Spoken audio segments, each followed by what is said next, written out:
اعوذ باللہ من الشیطان الرجیم بسم اللہ الرحمن الرحیم اللہم وفقنا لما تحب وترضى واجعل عاقبۃ امورنا خیرا ولا تکلنا الی انفسنا طرفۃ عین ابدا۔ سنت اطاعت خداوند تبارک و تعالیٰ کا قانون ہے بندگان خدا کے لیے، اور اس کے مقابلے میں قانون عصیان و نافرمانی ہے۔ اطاعت کا مطلب اللہ تعالیٰ کے فرامین کو بجا لانا ہے، رضا و رغبت کے ساتھ اور خضوع و تسلیم کی حالت میں، اور عصیان و معصیت نافرمانی ہے، اللہ کے فرامین کو ٹھکرانا یا اللہ کے فرامین میں رغبت نہ رکھنا اور تسلیم نہ ہونا۔ انسان اللہ کی ذات کو جب فرمان روا مانتا ہے، الہ مانتا ہے، مومن ہو جاتا ہے، اور مومن کا اس ایمان کے بعد وظیفہ و فریضہ فرمان ماننا ہے، چونکہ جب اللہ کو الہ مانا ہے، مقتدر، حاکم و فرمان روا تسلیم کیا ہے،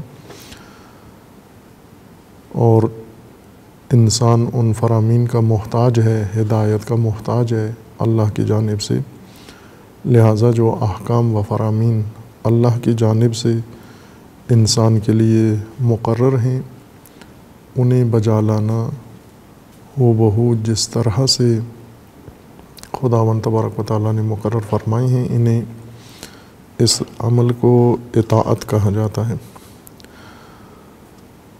اطاعت کے متعلق کئی فصول ہیں قرآن کریم میں کہ مومنین اللہ کی اطاعت کریں اور اللہ کے رسول کی اطاعت کریں، اولی الامر کی اطاعت کریں۔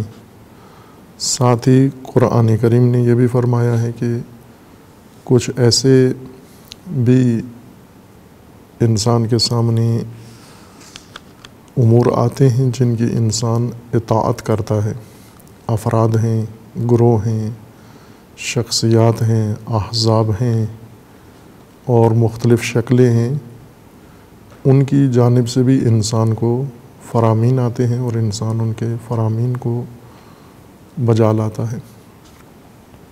نفس انسان فرمان روا ہے، فرمان دیتا ہے انسان کو، اور انسان کے لیے، مومن انسان کے لیے حکم و دستور یہ ہے کہ فرمان نفس بجا نہیں لانا، اطاعت نہیں کرنی فرمان نفس کی، چونکہ انسان عبد نفس نہیں ہے، عبد النفس نہیں ہے، عبد اللہ ہے، اللہ کا بندہ ہے۔ اللہ فرمان روا ہے انسان کا، نفس نہیں ہے، خواہشات نفسانی ہیں جنہیں انسان پیروی کے لیے اور اتباع کے لیے اپنا لیتا ہے، اور اسی طرح شیطان کو اللہ تعالیٰ نے انسان کی نسبت یہ اختیار دیا ہے اور مہلت دی ہے کہ وہ بھی انسان کو فرامین دیتا ہے، لیکن انسان مومن کے لیے ممانعت ہے کہ شیطان کا فرمان بجا نہیں لانا، اطاعت نہیں کرنی، اتباع شیطان کی نہیں کرنی۔ اور اسی طرح طواغیت ہیں، طاغوت، وہ لوگ جنہوں نے انسان کے اوپر اپنا اقتدار قائم کر لیا ہے اور انسان کو فرمان صادر کرتے ہیں، جبکہ اللہ کی طرف سے ان کے پاس اذن نہیں ہے، اللہ کی طرف سے معذون نہیں ہے کہ دوسروں کو فرمان دیں۔ ہر وہ شخص جو اللہ نے اس کو حق نہیں دیا، منسوب نہیں کیا، اجازت نہیں دی، اور اللہ کے قانون و آئین و دستور کے مطابق نہیں ہے اس کی حکمرانی و فرمان روائی، قرآن کریم کی اصطلاح میں وہ طاغوت ہے، اور طاغوت بھی انسان کو فرامین دیتے ہیں، لیکن ان کی اطاعت اور فرمان برداری ممنوع ہے اور مجاز نہیں ہے۔ انہی فرامین میں سے، انہی فرمان رواؤں میں سے جو ناحق انسان کو فرامین صادر کرتے ہیں اور انسان بجا لاتے ہیں، اور مومنین کے لیے منع ہے کہ آپ نے ان فرمان رواؤں کا فرمان اطاعت نہیں کرنا۔ طبقات ہیں مختلف جو معاشرے میں اور معاشرت کے اندر وجود میں آ جاتے ہیں۔ ملا ہیں مقتدر، طاقتور، ثروت مند گروہ یا افراد، شخصیات کہ عموماً دوسروں کو اپنا ماتحت بنا لیتے ہیں، اپنی رعایا بنا لیتے ہیں اور اپنے تابع فرمان بنا لیتے ہیں۔ اگر انسان مومن ہے اس کے لیے بھی ملا اور ان سرداروں، نوابوں اور وڈیروں یا ثروت مندوں اور طاقتور شخصیات، افراد جو معاشرے میں نفوذ اور تسلط پیدا کر لیتے ہیں، ان کے فرامین بجا لانا جائز نہیں ہے مومن کے لیے۔ اطاعت ان کی روا نہیں ہے، ناروا ہے۔ اور ایسے طبقات جو ایسے گروہ یا مجموعے وجود میں آ جاتے ہیں اور معاشرے کے اندر جو دباؤ ڈالتے ہیں مختلف طریقوں سے، محسوس اور غیر محسوس انداز میں، بالواسطہ و بلا واسطہ طور پر، یہ نظام کے اوپر یا مومن کے اوپر اور مومنین کے اوپر یا اللہ کی طرف سے مقرر کیے گئے حاکم، رہبر اور پیشوا کے اوپر دباؤ ڈالتے ہیں اور اپنی مرضی، اپنا فیصلہ، اپنے امور ان سے تسلیم کرواتے ہیں، جو آج کل کی دنیا میں اور سیاست میں ایک معمول بنا ہوا ہے۔ جیسے ملک کے اندر ہی ایسے پریشر گروپ بن جاتے ہیں، گروہ فشار بن جاتے ہیں، جو دباؤ ڈال کے حاکم پر یا مومنین کے اوپر انہیں اپنا تابع بنا لیتے ہیں یا ان سے کوئی ایسا فیصلہ کروا لیتے ہیں جو ان کی مرضی کا ہوتا ہے، یا باہر کے گروہوں سے یا طاقتوں سے ہم فکر ہو کے، ہم آہنگ ہو کے مومنین کے اوپر دباؤ ڈالتے ہیں۔ ان تمام موارد کو قرآن کریم میں مد نظر رکھ کر جو کچھ پیش آیا ہے اور جو آ سکتا ہے اس میدان میں، یعنی ناحق فرمان رواؤں کی فرمان برداری مومنین کو اگر کرنا پڑتی ہے، ان تمام مواقع کو نظر میں رکھ کر قرآن کریم نے نہی فرمائی ہے کہ نہیں کر سکتے، اجازت نہیں ہے۔ نہ مومنین کا پیشوا اللہ کی طرف سے منسوب ہے، وہ بھی نہیں کر سکتا، اور مومنین بھی بدرجہ اولا جب پیشوا کو اجازت نہیں ہے ان کی بات ماننے کی، ان کا مشورہ ماننے کی، ان کے دباؤ ماننے کی، تو بدرجہ اولا مومنین کو بھی اجازت نہیں ہے۔ ان موارد میں سے جہاں قرآن کریم نے رسول اکرم صلی اللہ علیہ وآلہ وسلم کو ان گروہوں کی نسبت اور ان دھڑوں کی نسبت خبردار کیا ہے کہ آپ نے ہرگز ان کی اطاعت نہیں کرنی۔ اطاعت کا پہلے اشارہ کیا ہے کہ رسول اکرم صلی اللہ علیہ وآلہ وسلم نہ ان کی اطاعت کرتے تھے اور نہ ہی یہ اس حالت میں تھے کہ اپنی اطاعت کرواتے۔ اس کے باوجود نہی آئی ہے تو اس کا معنی یہ ہے کہ ان کی طرف سے صریح فرامین صادر نہیں ہوتے تھے رسول اللہ کے لیے، وہ ماحول بناتے تھے، دباؤ ڈالتے تھے، اہم موقعوں پر آ کر اپنی رائے کسی نہ کسی طور پر رسول اللہ کے اوپر ٹھونسنا چاہتے تھے، یا ایسے اہم فیصلہ کن گھڑیوں میں آ کر اپنی رائے کو مومنین کے ذریعے یا سادہ لو افراد کے ذریعے انہیں اپنا ترجمان بنا کر پیش کرتے تھے، اور وہ جو درست فیصلہ تھا اس کو بدلنے کی کوشش کرتے تھے۔ چونکہ یہ چیزیں تھیں اور عمل کرتے تھے، بارہا مختلف مواقع پر ان گروہوں نے رسول اللہ کے فیصلوں پر اثر انداز ہونے کی کوشش کی اور احتجاج کیا، کہیں بائیکاٹ کیا، کہیں مومنین کو اپنا ہم نوا بنانے کی کوشش کی، کہیں تنقید کی، کہیں پہ اور مختلف اعمال و اقدامات و حرکات کے ذریعے سے یہ چاہا کہ یہ رسول اللہ صلی اللہ علیہ وآلہ وسلم کے فیصلوں پر اثر انداز ہوں۔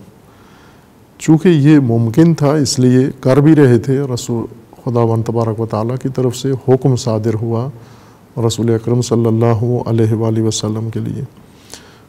ان آیات میں سے ایک سورہ مبارکہ احزاب کی پہلی و دوسری آیات ہیں، پہلی، دوسری، تیسری آیات اسی کے متعلق ہیں۔ بسم اللہ الرحمن الرحیم۔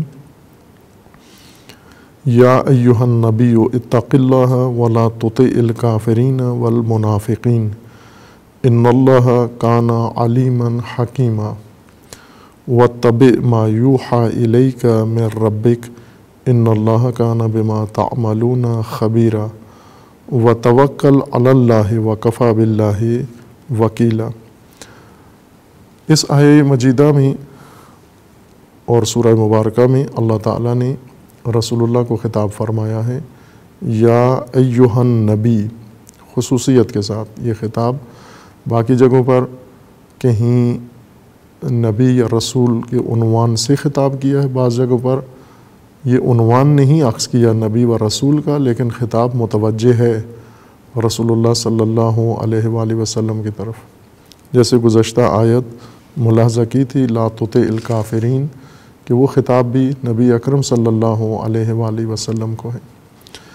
جو خطاب معین ہوں یا ایہا النبی کہہ کر یا ایہا الرسول کہہ کر، اور ان کے اندر اس طرح کے احکام ذکر کیے گئے ہوں، یہ رسول اللہ صلی اللہ علیہ وآلہ وسلم کے لیے بھی ہیں، لیکن مخصوص نہیں ہیں رسول اللہ کے لیے، بلکہ تمام مومنین کے لیے ہیں، رسول و پیروان رسول اللہ صلی اللہ علیہ وآلہ وسلم۔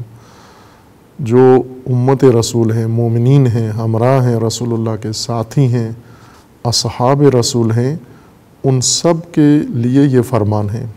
ایسے نہیں کہ یہ مختص ہو یہ فرمان رسول اللہ کے ساتھ کہ تقوی اختیار کریں صرف نبی، اور باقیوں کو، باقی مستثنیٰ ہیں، اس حکم سے باہر ہیں، انہیں تقوی کا حکم نہیں ہے۔ یا ایہا النبی اتق اللہ، اے نبی آپ اللہ کا تقوی اختیار کریں۔ ولا تطع الکافرین والمنافقین، کافرین و منافقین، ان دو گروہوں کی اطاعت نہ کریں، ان کا حکم نہ مانیں، ان کا فیصلہ نہ مانیں، ان کا مشورہ نہ مانیں، ان کی رائے، ان کی تجویز، ان کی جانب سے جو کچھ آپ تک پہنچ رہا ہے، ان کی چاہت و مرضی جو ارادہ ہے، آپ نے ہرگز اس کی پیروی نہیں کرنی۔ ان اللہ کان علیما حکیما، چونکہ خدا کی ذات علیم ہے اور اللہ کے علم میں ہے سب کچھ، منافقین اور کفار کس طرح سے اہم موقعوں پر جو ان کے مفاد میں نہیں ہوتے فیصلے اللہ کے اور رسول کے، وہاں پر ان فیصلوں کو بدلنے کے لیے، اثر انداز ہونے کے لیے یا پہل کرتے ہیں یا اثناء میں آ کر مداخلت کرتے ہیں، اور آپ نے ان کی بات نہیں ماننی، ان کا فرمان نہیں ماننا۔ ان اللہ کان علیما حکیما واتبع ما یوحی الیک من ربک، آپ نے تمام مواقع پر اللہ کی وحی کی پیروی کرنی ہے۔ رسول اکرم صلی اللہ علیہ وآلہ وسلم کو فرمایا اللہ تعالیٰ نے کہ آپ نے منافقین اور ان گروہوں کی پیروی نہیں کرنی، بلکہ وحی کی پیروی کرنی ہے، اللہ کے فرمان کی پیروی کرنی ہے۔ جو کچھ آپ کے رب کی طرف سے وحی آتی ہے اس کی آپ نے اتباع کرنی ہے۔ یہ اسے نہیں مانتے، کفار اگر اسے نہیں مانتے نہ مانیں، آپ نے کفار کی کسی تجویز کو اللہ کی وحی کے مقابلے میں نہیں لانا۔ منافقین اگر چاہتے ہیں اس کے علاوہ کوئی رائے چاہتے ہیں، آپ نے ان کی رائے کو تسلیم نہیں کرنا۔ اور اگر مومنین بھی یہ چاہتے ہیں، یوں نہیں کہ آپ نے کفار و منافقین کی باتیں نہیں ماننی، مومنین کی ماننی ہے، مومنین کی بھی نہیں ماننی، لیکن عموماً مومنین رسول اللہ کے سامنے مطیع ہوتے ہیں، وہ اپنی بات رسول اللہ کے اوپر مسلط نہیں کرتے، چونکہ اطاعت کا امر یک طرفہ ہے، دو طرفہ نہیں ہے کہ بعض باتیں رسول اللہ مومنین کی مانتے ہیں اور بعض اوقات مومنین رسول اللہ کا فرمان مانتے ہوں۔ اطاعت میں یک طرفہ ہے امر کہ مومن نے اطاعت کرنی ہے، کروانی نہیں ہے کسی بھی شکل میں، نہ فرداً مومنین نے رسول اللہ کو حکم دینا ہے، رسول اللہ کو کوئی فرمان دینا ہے، رسول اللہ کو کوئی تجویز دینی ہے، رسول اللہ پر اپنی رائے ٹھونسنی ہے، یہ حق نہیں بنتا مومنین کو بھی، چونکہ رسول اللہ مطیع نہیں ہے، یہ مطیع رسول ہیں۔ یا ایھا الذین آمنوا اطیعوا اللہ و اطیعوا الرسول، مومنوں کو حکم ہے کہ جو ایمان لائے ہو آپ نے اللہ کا فرمان ماننا ہے اور آپ نے رسول اللہ کا فرمان ماننا ہے۔ وَأُولِي الْأَمْرِ مِنْكُمْ، آپ نے اولی الامر کا فرمان ماننا ہے، آپ نے اللہ کو، رسول اللہ کو، اولی الامر کو فرمان صادر نہیں کرنا، فرمان دینا نہیں ہے انہیں، ان کا فرمان لینا ہے اور ان سے فرمان سننا ہے آپ نے۔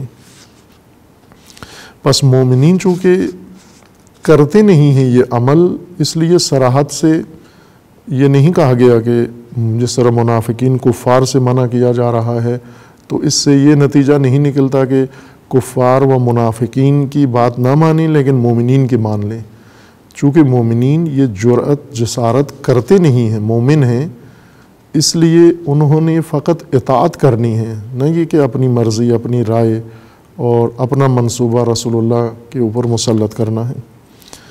کفار و منافقین بے شرم ہیں، وہ یہ کام کرتے ہیں۔ کفار، عرض کیا تھا کہ یہ اصطلاحات قرآنی ہمیں فقط مد نظر رکھنی ہے، معنی قرآن و اللہ تعالیٰ کا فرمان سمجھتے ہوئے۔ اس بارے میں جو اصطلاحات قرآن کریم میں استعمال ہوئی ہیں یا جو عناوین قرآن کریم میں اللہ تعالیٰ نے بیان فرمائے ہیں، جو موضوعات، یہی الفاظ، یہی اصطلاحات لغات کے اندر بھی موجود ہیں، مختلف اقوام کے اندر بھی رائج ہیں اور مختلف علوم کے اندر بھی یہ اصطلاحات رائج ہیں، لیکن ہم نے بے شک ان سے پڑھیں، ان منابع کو بھی پڑھیں، لغات میں جو کچھ ذکر ہوا ہے اس سے آگاہی ہونا چاہیے، اور مختلف زبانوں میں، مختلف تہذیبوں میں انہی اصطلاحات سے کیا مراد لی جاتی ہے اس سے بھی باخبر رہیں۔ اور اسی طرح علوم نے جو اصطلاحات اپنی طرف سے مشابہ الفاظ کے ساتھ اور مشترک الفاظ جو قرآن کے ساتھ مشترک ہیں، جیسے گزشتہ باس میں مثال دی تھی برہان کی، کہ علوم نے بھی اپنی اصطلاح قائم کی ہے برہان کے بارے میں، قرآن نے بھی یہ اصطلاح استعمال کی ہے برہان کی۔ ہم نے جو اصطلاح قرآن کی ہے وہ علوم میں نہیں لے جانی، مثلا اہل منطق جب لفظ برہان استعمال کرتے ہیں تو ہم نے وہ اصطلاح قرآنی نہیں وہاں پیش کرنی، اور اسی طرح جو علوم میں ہم نے اصطلاح برہان پڑھی ہے یا انہوں نے بیان کی ہے وہ آ کر قرآن کے اوپر مسلط نہیں کرنا، نہ یہ کہیں کہ اہل منطق نے جو برہان کی اصطلاح بنائی ہے اس سے مراد وہی ہے جو قرآن کریم کے اندر استعمال ہوا ہے۔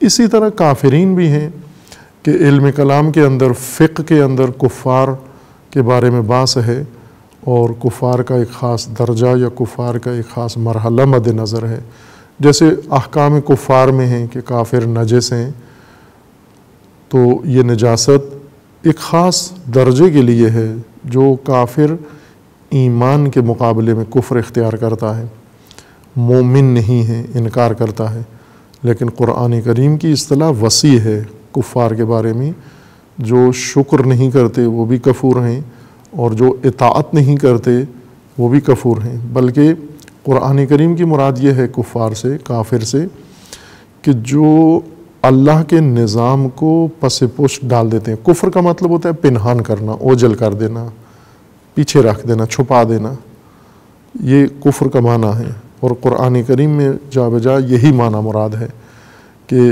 کچھ ایسے لوگ ہیں جو حقیقت جب ان کے سامنے آتی ہے تو اس حقیقت کو پردے میں ڈال دیتے ہیں، نظر انداز کر دیتے ہیں۔ نظر انداز کرنا اور اخذ نہ کرنا اسے نہ اپنانا کفر ہے قرآن کے نزدیک۔ یہ جیسے کل اصطلاح استعمال کی تھی کہ بس قرآن کے نزدیک دو کافر ہیں، پاک کافر اور ناپاک کافر۔ فقہ میں فقط ناپاک کافر کی بات ہے۔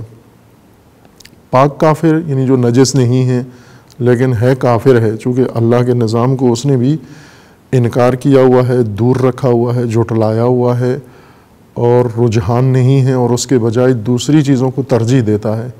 یہ سب کفار کے زمرے میں آتے ہیں۔ مثلا اس وقت جتنے سیکولر لوگ ہیں جو کلمہ پڑھتے ہیں، اللہ پر ایمان رکھتے ہیں، قیامت پر ایمان رکھتے ہیں، لیکن انسان کی معاشرتی سیاسی زندگی میں دین و مذہب کی دخالت کے قائل نہیں ہیں، کہ دین و مذہب انسان کی روزمرہ کی زندگی کے لیے نہیں آیا ہے۔ دین و سیاست الگ الگ ہے۔ انہیں ہم ناپاک نہیں کہہ سکتے، لیکن قرآن کریم نے جن کافرین کا ذکر کیا ہے یہی لوگ ہیں جو آپ پر اثر انداز ہوتے ہیں۔ ناپاک کافر اتنا اثر انداز نہیں ہوتا جتنا یہ پاک کافر دینی نظام کے اوپر اثر انداز ہوتا ہے۔ مثلا لیبرل لوگ ہیں، جو سیکولر لوگ ہیں، جو مسلمان ہوتے ہوئے، کلمہ پڑھتے ہوئے، اللہ پر ایمان رکھتے ہوئے، اقرار کرتے ہوئے اللہ کے نظام کے خلاف ہیں، اللہ کے نظام کو قبول نہیں کرتے، انہی کی طرف اشارہ ہے قرآنی کفار، انہی کی طرف اشارہ ہے کہ قرآن فہمی میں اگر ہم وہ اصطلاحات جو راسخ ہیں علوم کے اندر ہمارے ذہنوں میں راسخ ہو گئی ہیں علوم کی وجہ سے، چونکہ عموماً اہل علم نصاب پڑھتے ہیں، نصاب میں علوم سے آغاز کرتے ہیں دین فہمی، اور پہلے قرآن پڑھ کے نصاب کی طرف نہیں جاتے، نصاب پڑھ کے دین کی طرف آتے ہیں۔ تو نصاب نے، علوم نے جو کچھ اصطلاحات وضع کی ہیں وہ پہلے ازبر کرتے ہیں، انہیں دہراتے ہیں، تکرار کرتے ہیں، اپنے نفس کے اندر انہیں راسخ کرتے ہیں، اتارتے ہیں، ملکہ بناتے ہیں، پھر اس کے بعد قرآن کی طرف آتے ہیں، رجوع کرتے ہیں اگر ضرورت پڑے تو۔ اور جب قرآن کی طرف رجوع کرتے ہیں تو وہ جو کچھ علوم نے ذہن میں بٹھایا ہے وہ سب کچھ ان کے ذہنوں کے اندر موجود ہوتا ہے، اور اسی مفروضے اور اسی تناظر میں قرآن سمجھ رہے ہوتے ہیں۔ اور یہ در حقیقت قرآن پڑھ کر اللہ کی مراد نہیں سمجھ رہے، یہ قرآن پڑھ کر علوم کی مراد قرآن سے نکال رہے ہیں، نہ جو کچھ خدا کی طرف سے انہیں بتایا جا رہا ہے اس کو نہیں سمجھتے، جو علوم نے ان کے ذہنوں میں ڈالا ہے اسے قرآن سے دریافت کرتے ہیں یا اسے قرآن کے ساتھ مطابقت دیتے ہیں۔ مثلا جب نبی اکرم صلی اللہ علیہ وآلہ وسلم کو فرمان ہے یا ایہا النبی اتق اللہ ولا تطع الکافرین، اے نبی آپ تقوی اختیار کریں اور کفار کی اطاعت نہ کریں۔ کون مراد ہے کافر سے؟ فوراً ہم نے اگر علم فقہ میں، چونکہ ہم قرآن میں کفار پڑھ کے فقہ میں نہیں جاتے، فقہ میں کفار کا حکم پڑھ کے پھر اسے قرآن کی طرف لاتے ہیں تو فقط ناپاک کافر ذہن میں آتا ہے۔ اگر قرآن میں ہم نے کفر کا تذکرہ پہلے پڑھا ہوتا کہ قرآن نے سب سے زیادہ ذکر تذکرہ اسی حالت کا کیا ہے، کثرت کے ساتھ کیا ہے اس کفر کا، چونکہ عمومی حالت ہے، شرک کا ذکر زیادہ کیا ہے چونکہ عمومی بیماری ہے، ہر ایک کو لگ جاتی ہے، بلکہ قرآن کریم نے کہا ہے کہ چہ بسا مومن بھی اس شرک کے اندر گرفتار ہو جاتا ہے۔ وَمَا يُؤْمِنُ أَكْثَرُهُمْ بِاللَّهِ إِلَّا وَهُمْ مُشْرِكُونَ، اکثر جو ایمان لائے ہیں ان کے ایمان کے اندر شرک موجود ہے۔ ہم قرآن کریم کو دیکھ کر پہلے کفر کی ساری حدود کو دیکھیں، پہلے کفر کے مصادیق کو دیکھیں کہ قرآن کریم کہاں کس عمل کو کفر کہہ رہا ہے اور کس طبقے کو کافر کہہ رہا ہے، کن افراد کو قرآن کافر کہہ رہا ہے۔ مثلا قرآن کریم میں اطاعت نہ کرنے کو کفر کہا گیا ہے۔ للہ علی الناس حج البیت فمن استطاع الیہ سبیلا، جو بھی اللہ کے بیت کی طرف استطاعت و طاقت و توانائی رکھتا ہے وہ جائے حج کرے اگر وہ طاقت رکھتا ہے۔ پھر ساتھ ہی کہا کہ اگر کسی نے کفر کیا یعنی طاقت رکھتا ہے اور حج پہ نہیں گیا، اگر اطاعت نہیں کی، یہ فرمان باری نہیں کی اس نے، تو ان تمام مواقع پہ قرآن کریم نے کفر کا اطلاق کیا ہے، یہ کفر کے زمرے میں یہ چیزیں آتی ہیں۔ لیکن اردو میں یا معمول کی زبان بول چال میں اہل دین، متدینین اور علماء کی زبانوں کے اوپر کفر فقط مختص ہو گیا ہے اس ناپاک و نجس شخص کے ساتھ جو ایمان نہیں رکھتا، جبکہ بہت ساری جگہوں پر قرآن نے مومنین کے بارے میں کہا ہے کہ یہ اگر اطاعت نہیں کرتے، یہ اگر شکر نہیں کرتے تو یہ بھی اسی زمرے میں شامل ہیں، چونکہ پنہان کرتے ہیں۔ کفر ایک رائج کفر قرآن کے معیار کے مطابق اللہ کے دین کو انسان کی زندگی سے دور کرنا ہے، باہر نکالنا ہے، پنہان کرنا ہے، اور دین کے مقابلے میں غیر دینی کسی فرمان روائی دیگر کا آئین اللہ کے آئین کی جگہ پر لا کر رکھنا ہے۔ ان تمام امور کو قرآن کفر کے زمرے میں لاتا ہے۔ یہ لوگ زیادہ اثر انداز ہوتے ہیں جو کلمہ پڑھتے ہیں، بظاہر اپنا حلیہ دینی بناتے ہیں، لیکن حکم خدا، نظام خدا کے معتقد نہیں ہیں۔ جس طرح سورہ نساء میں اللہ تعالیٰ نے رسول اللہ صلی اللہ علیہ وآلہ وسلم کو فرمایا کہ پہلے حکم دیا لوگوں کو، مومنین کو، کہ آپ اطاعت کریں، اطیعوا اللہ و اطیعوا الرسول و اولی الامر منکم فإن تنازعتم فی شیء فردوہ الی اللہ والرسول۔ پہلے یہ فرمان دیا ہے، پھر اس کے بعد فوراً فرمایا ہے کہ الم تر الی الذین یزعمون انہم آمنوا بما انزل الیک وما انزل من قبلک۔ کیا ایسے لوگ دیکھے ہیں آپ نے جن کا گمان یہ ہے کہ وہ ایمان رکھتے ہیں، آپ پر جو کچھ نازل ہوا ہے اس پر ایمان رکھتے ہیں؟ یہ گمان ہے ان کا، یہ توہم ہے اور یہ سوچ ہے ان کی، ان کے ذہنوں کے اندر یہ بات بیٹھی ہوئی ہے کہ ہم تو جو کچھ رسول اللہ پر نازل ہوا ہے اسے ہم مانتے ہیں، تسلیم کرتے ہیں، اور جو کچھ رسول اللہ سے پہلے آسمانی کتابیں آئی ہیں ہم انہیں بھی مانتے ہیں کہ وہ بھی اللہ کی جانب سے ہیں۔ یہ ان کا گمان ہے، یہ ان کی سوچ ہے۔ اور پھر اس کے بعد فرمایا کہ وَيَتَحَاكَمُوا إِلَى الطَّاغُوتِ، لیکن جب تحاکم کا وقت آتا ہے، حاکم چننے کا وقت آتا ہے، حاکم چننے کا وقت آتا ہے، تو اس وقت طاغوت کی طرف چلے جاتے ہیں۔ اب یہ قرآن نے خود بتا دیا کہ یہ کون ہیں، کون سا طبقہ معین کیا ہے، الذین یزعمون انہم آمنوا، جن کو گمان ہے مومن ہونے کا، وہ یہ حرکت کرتے ہیں۔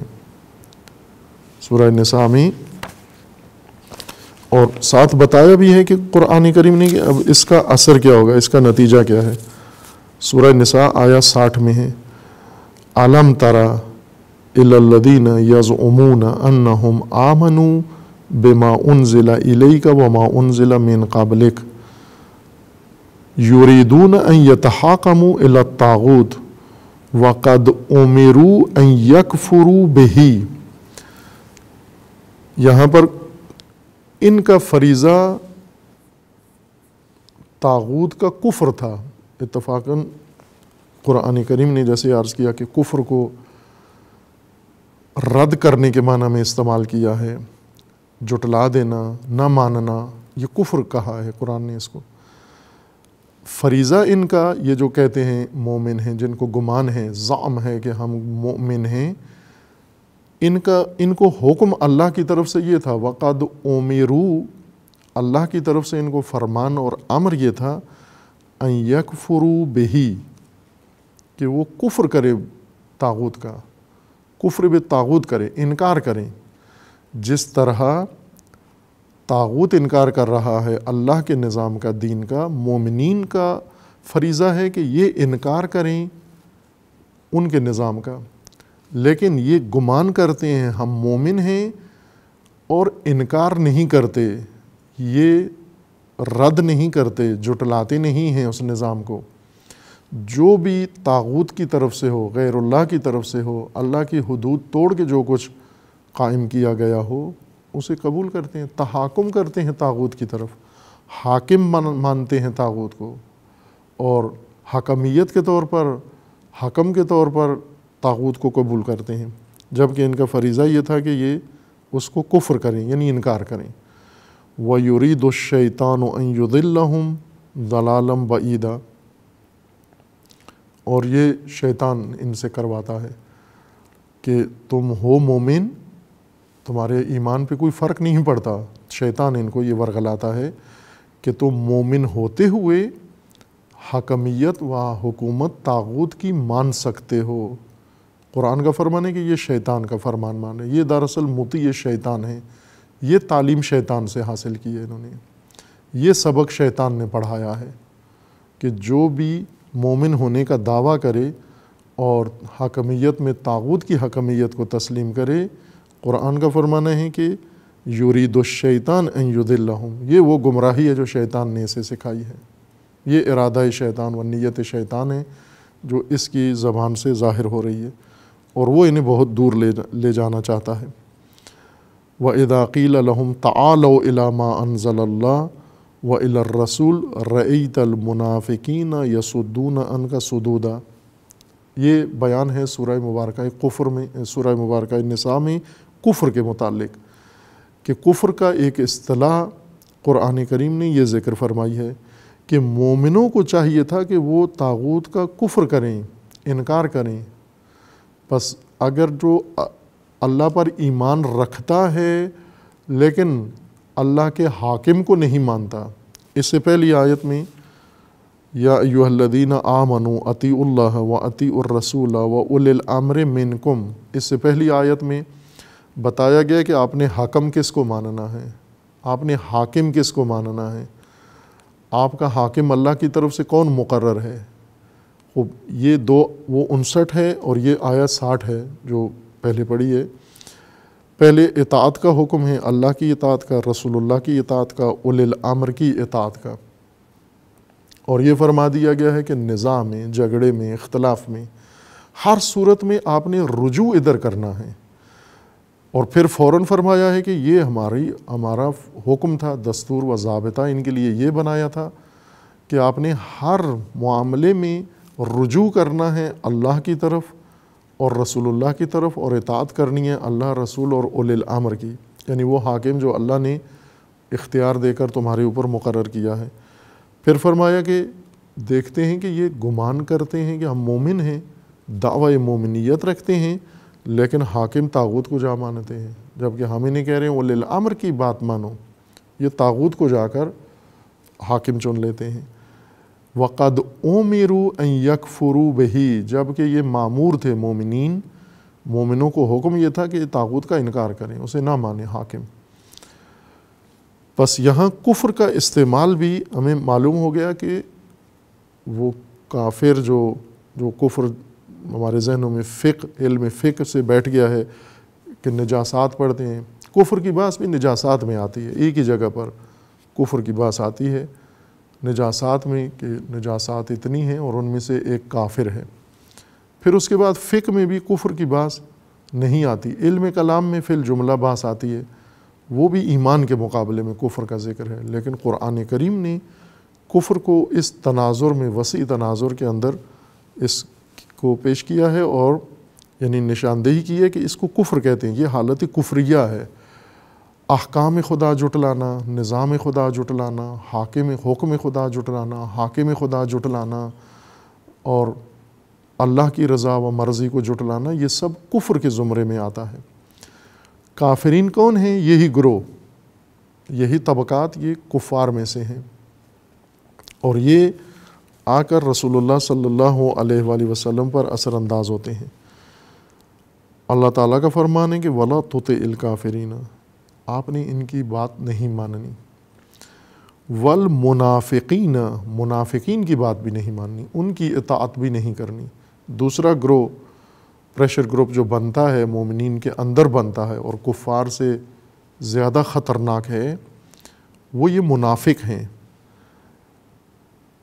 اور قرآن کریم نے کافر و منافق کا حکم ایک جیسا ذکر کیا ہے، انجام ایک ذکر کیا ہے کہ دونوں ایک انجام سے دوچار ہوں گے، لیکن عناوین دنیا کے اندر مختلف ہیں۔ منافق چونکہ دل سے نہیں مانتا، زبان سے مانتا ہے، اب فقہ کے مطابق، فقہی کفر کے مطابق یا فقہ نے جس کافر کو مد نظر رکھا ہے تو یہ ناپاک نہیں ہے، منافق نجس نہیں ہے، لیکن اس کھلے کافر سے بدتر ہے، زیادہ مضر ہے، زیادہ نقصان دہ ہے یہ پنہان کافر، چھپا ہوا کافر۔ اور اس کے خطرے سے قرآن کریم نے آشنا کیا اور فرمایا کہ یہ بدتر ہے اس کافر سے، چونکہ وہ تو کھلا ہے، آشنا ہے، جانتے ہیں آپ اس کو، نہیں مانتا، اللہ کے نظام کا انکار کرتا ہے، سیکولر ہے، لیبرل ہے، یا اس طرح کے اظہارات رکھتا ہے، دین خدا کا قائل نہیں ہے، نظام خدا کا قائل نہیں ہے۔ لیکن وہ قائل نہیں ہے، یوں نہ ہو کہ وہ دباؤ، وہ گروہ بنا لیں، پارٹی بنا لیں، جماعت بنا لیں اور دباؤ ڈالیں آپ پر کہ آپ بھی ان کی مرضی کے مطابق عمل کریں۔ وہ خود کفر کر رہا ہے اور اس کا انجام بھی دیکھے گا۔ یہاں پر یہ بتایا جا رہا ہے کہ وہ اگر کفر اختیار کر رہا ہے تو اب وہ کفر آپ پر نہ ٹھونسے، جو اس نے نظریہ بنایا ہے وہ آپ پر مسلط نہ کرے۔ اگر وہ گمراہ ہے، شیطان کے کہنی اکسانے کی وجہ سے سیکولر ہو گیا ہے، تو آپ اس سے متاثر نہ ہوں، آپ اس کی رائے کو نہ مانیں، آپ ایسا جرگہ، ایسی انجمن نہ بنائیں کہ جس میں مومن اور سیکولر سارے اکٹھے بٹھا کے پھر ان سے تجاویز لیں کہ آپ بتائیں کہ ہم نے دین خدا اور نظام خدا اور اولی الامر کے فرامین کے متعلق کیا کرنا ہے۔ یہ غلطی آپ نہ کریں، اب ان کو، ان کی آراء کو دین کے مشورے میں شامل نہ کریں، آپ فقط وحی کی پیروی کریں، آپ فقط اللہ کے فرمان کی پیروی کریں۔ منافقین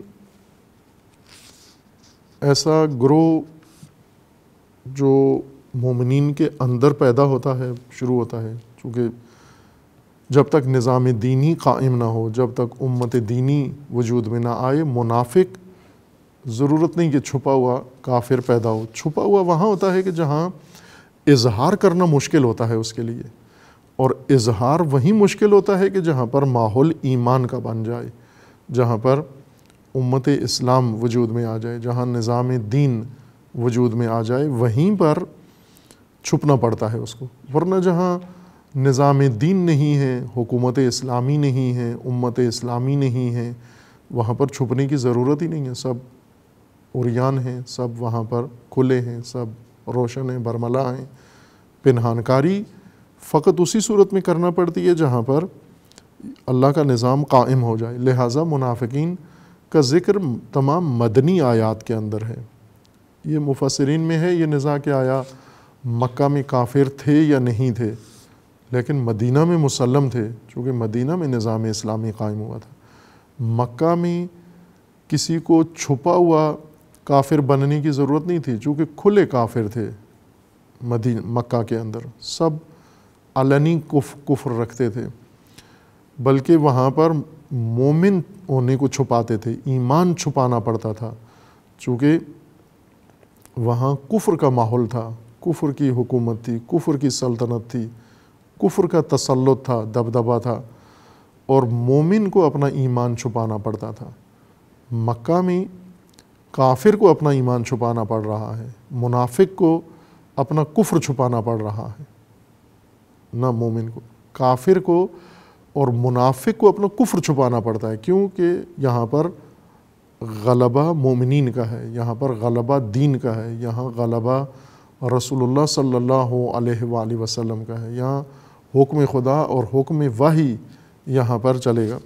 اس وجہ سے انہیں اپنا کفر چھپانا پڑتا ہے، چونکہ کھل کے اظہار نہیں کر سکتے۔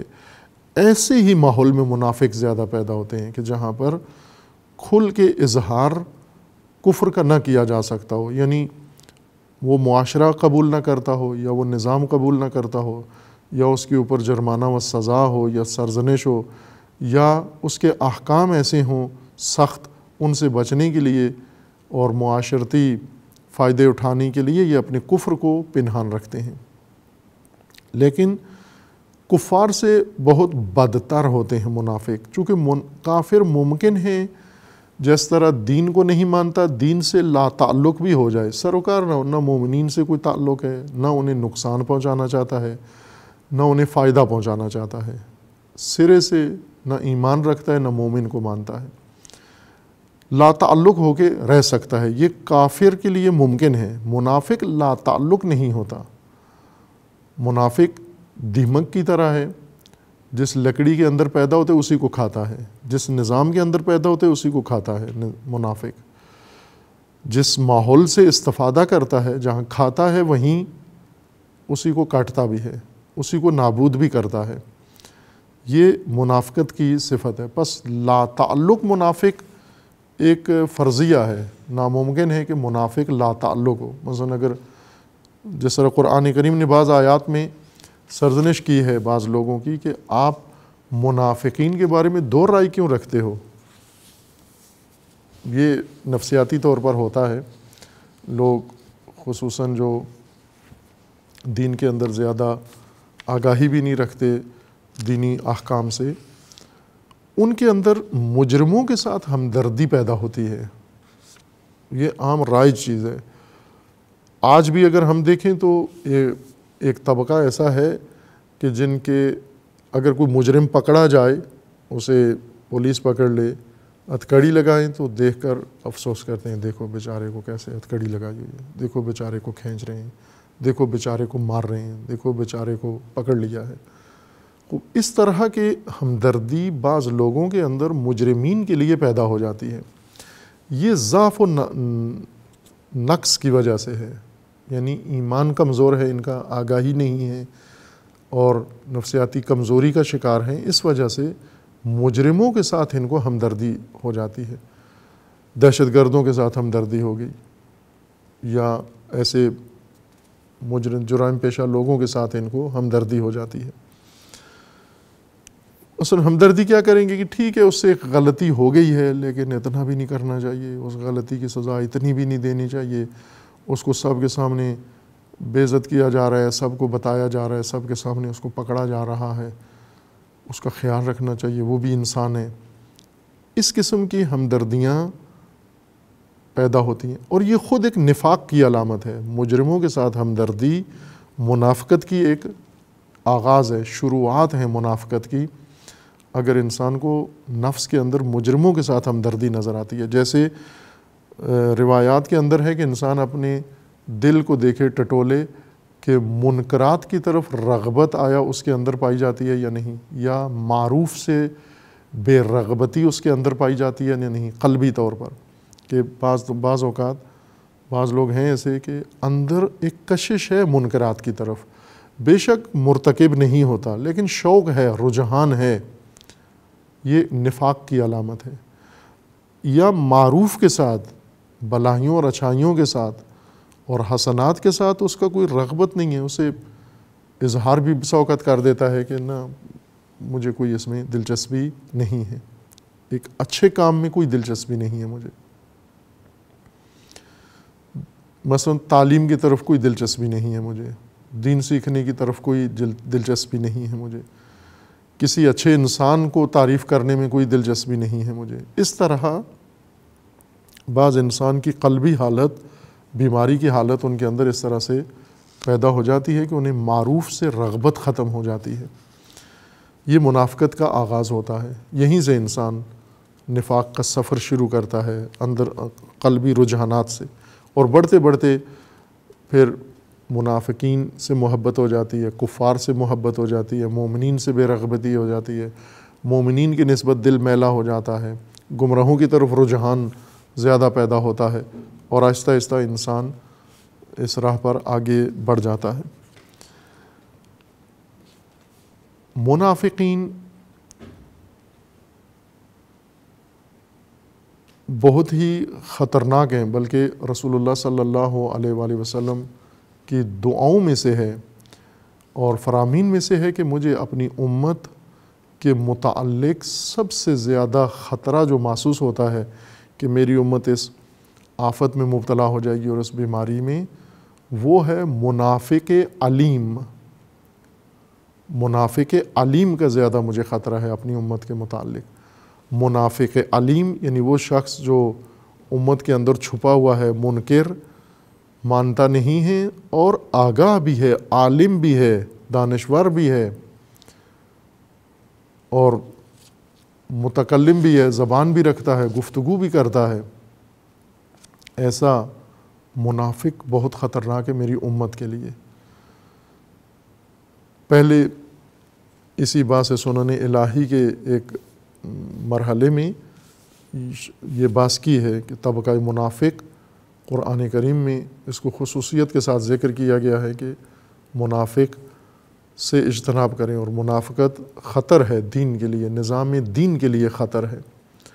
دراصل منافقت نے ہی یہ سب کچھ پیدا کیا ہے۔ موجودہ جو دینی معاشروں کی اور مسلم دنیا کی جو حالت ہے، یہ منافقت کی وجہ سے ہے۔ منافقت نے یہ رونق بنائی ہوئی ہے مسلمانوں کے اندر۔ اگر منافقت نہ ہوتی صورتحال کچھ اور ہوتی۔ یہ منافقت نے میدان سارا اس طرح سے بنا دیا ہے۔ تمام دنیا کے اندر مسلمین کے اندر جو کچھ اس وقت قباحتیں ہیں اور جن مشکلات کا شکار ہیں اور جن آفات کا شکار ہیں، اس میں بہت بڑا حصہ ان منافقین کا ہے۔ منافقین میں بھی جیسا پہلے اشارہ کیا تھا کہ کچھ منافقت کے سڑے ہوئے مہرے ہیں، یعنی ایسے منافق جو کشف ہو گئے ہیں، ایسے منافق جو عریان ہو گئے، پہلے پنہان تھے نمایاں ہو گئے، سب کو معلوم ہے یہ منافق ہیں، جیسے عبداللہ ابن ابی، یا تاریخ کے اندر گزرے ہوئے چہرے جو مر گئے ہیں۔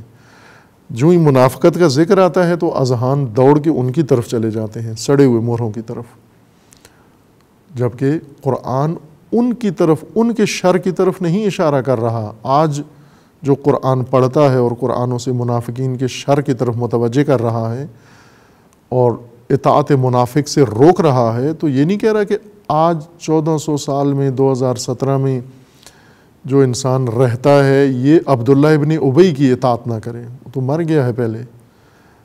تو اپنے زمانے کے منافق کی اطاعت نہ کر، تیرا زمانہ بھرا ہوا ہے منافقین سے، تیرے ماحول میں، تیرے ارد گرد منافقت ہی منافقت ہے، اور ان کی اطاعت تو نے نہیں کرنی۔ لا تطع المنافقین کافرین والمنافقین۔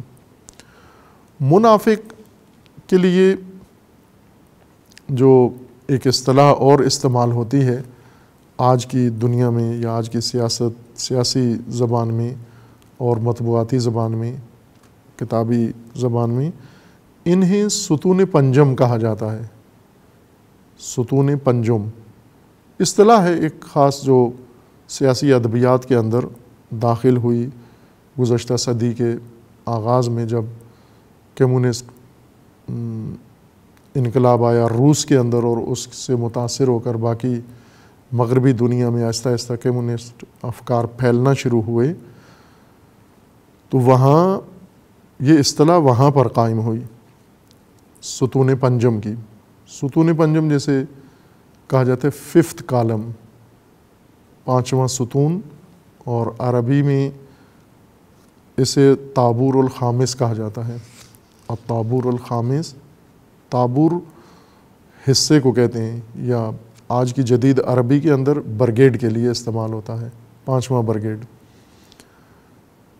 اور یہ اصطلاح استعمال ہوئی ظاہراً جیسا لکھا ہے بعض نے کہ اسپین میں جب کمیونسٹوں نے اسپین پہ قبضہ کر لیا تو جو قوم پرست لیڈر تھے جرنیل، اس نے کمیونسٹوں کے قبضے کے اندر ان کو، اس نے اس جرنیل کو اس نے خط لکھا اور اس کے اندر ایک دھمکی بھیجی اس کو کہ میں 5 ستون لے کر تیری طرف آ رہا ہوں حملہ کرنے کے لیے۔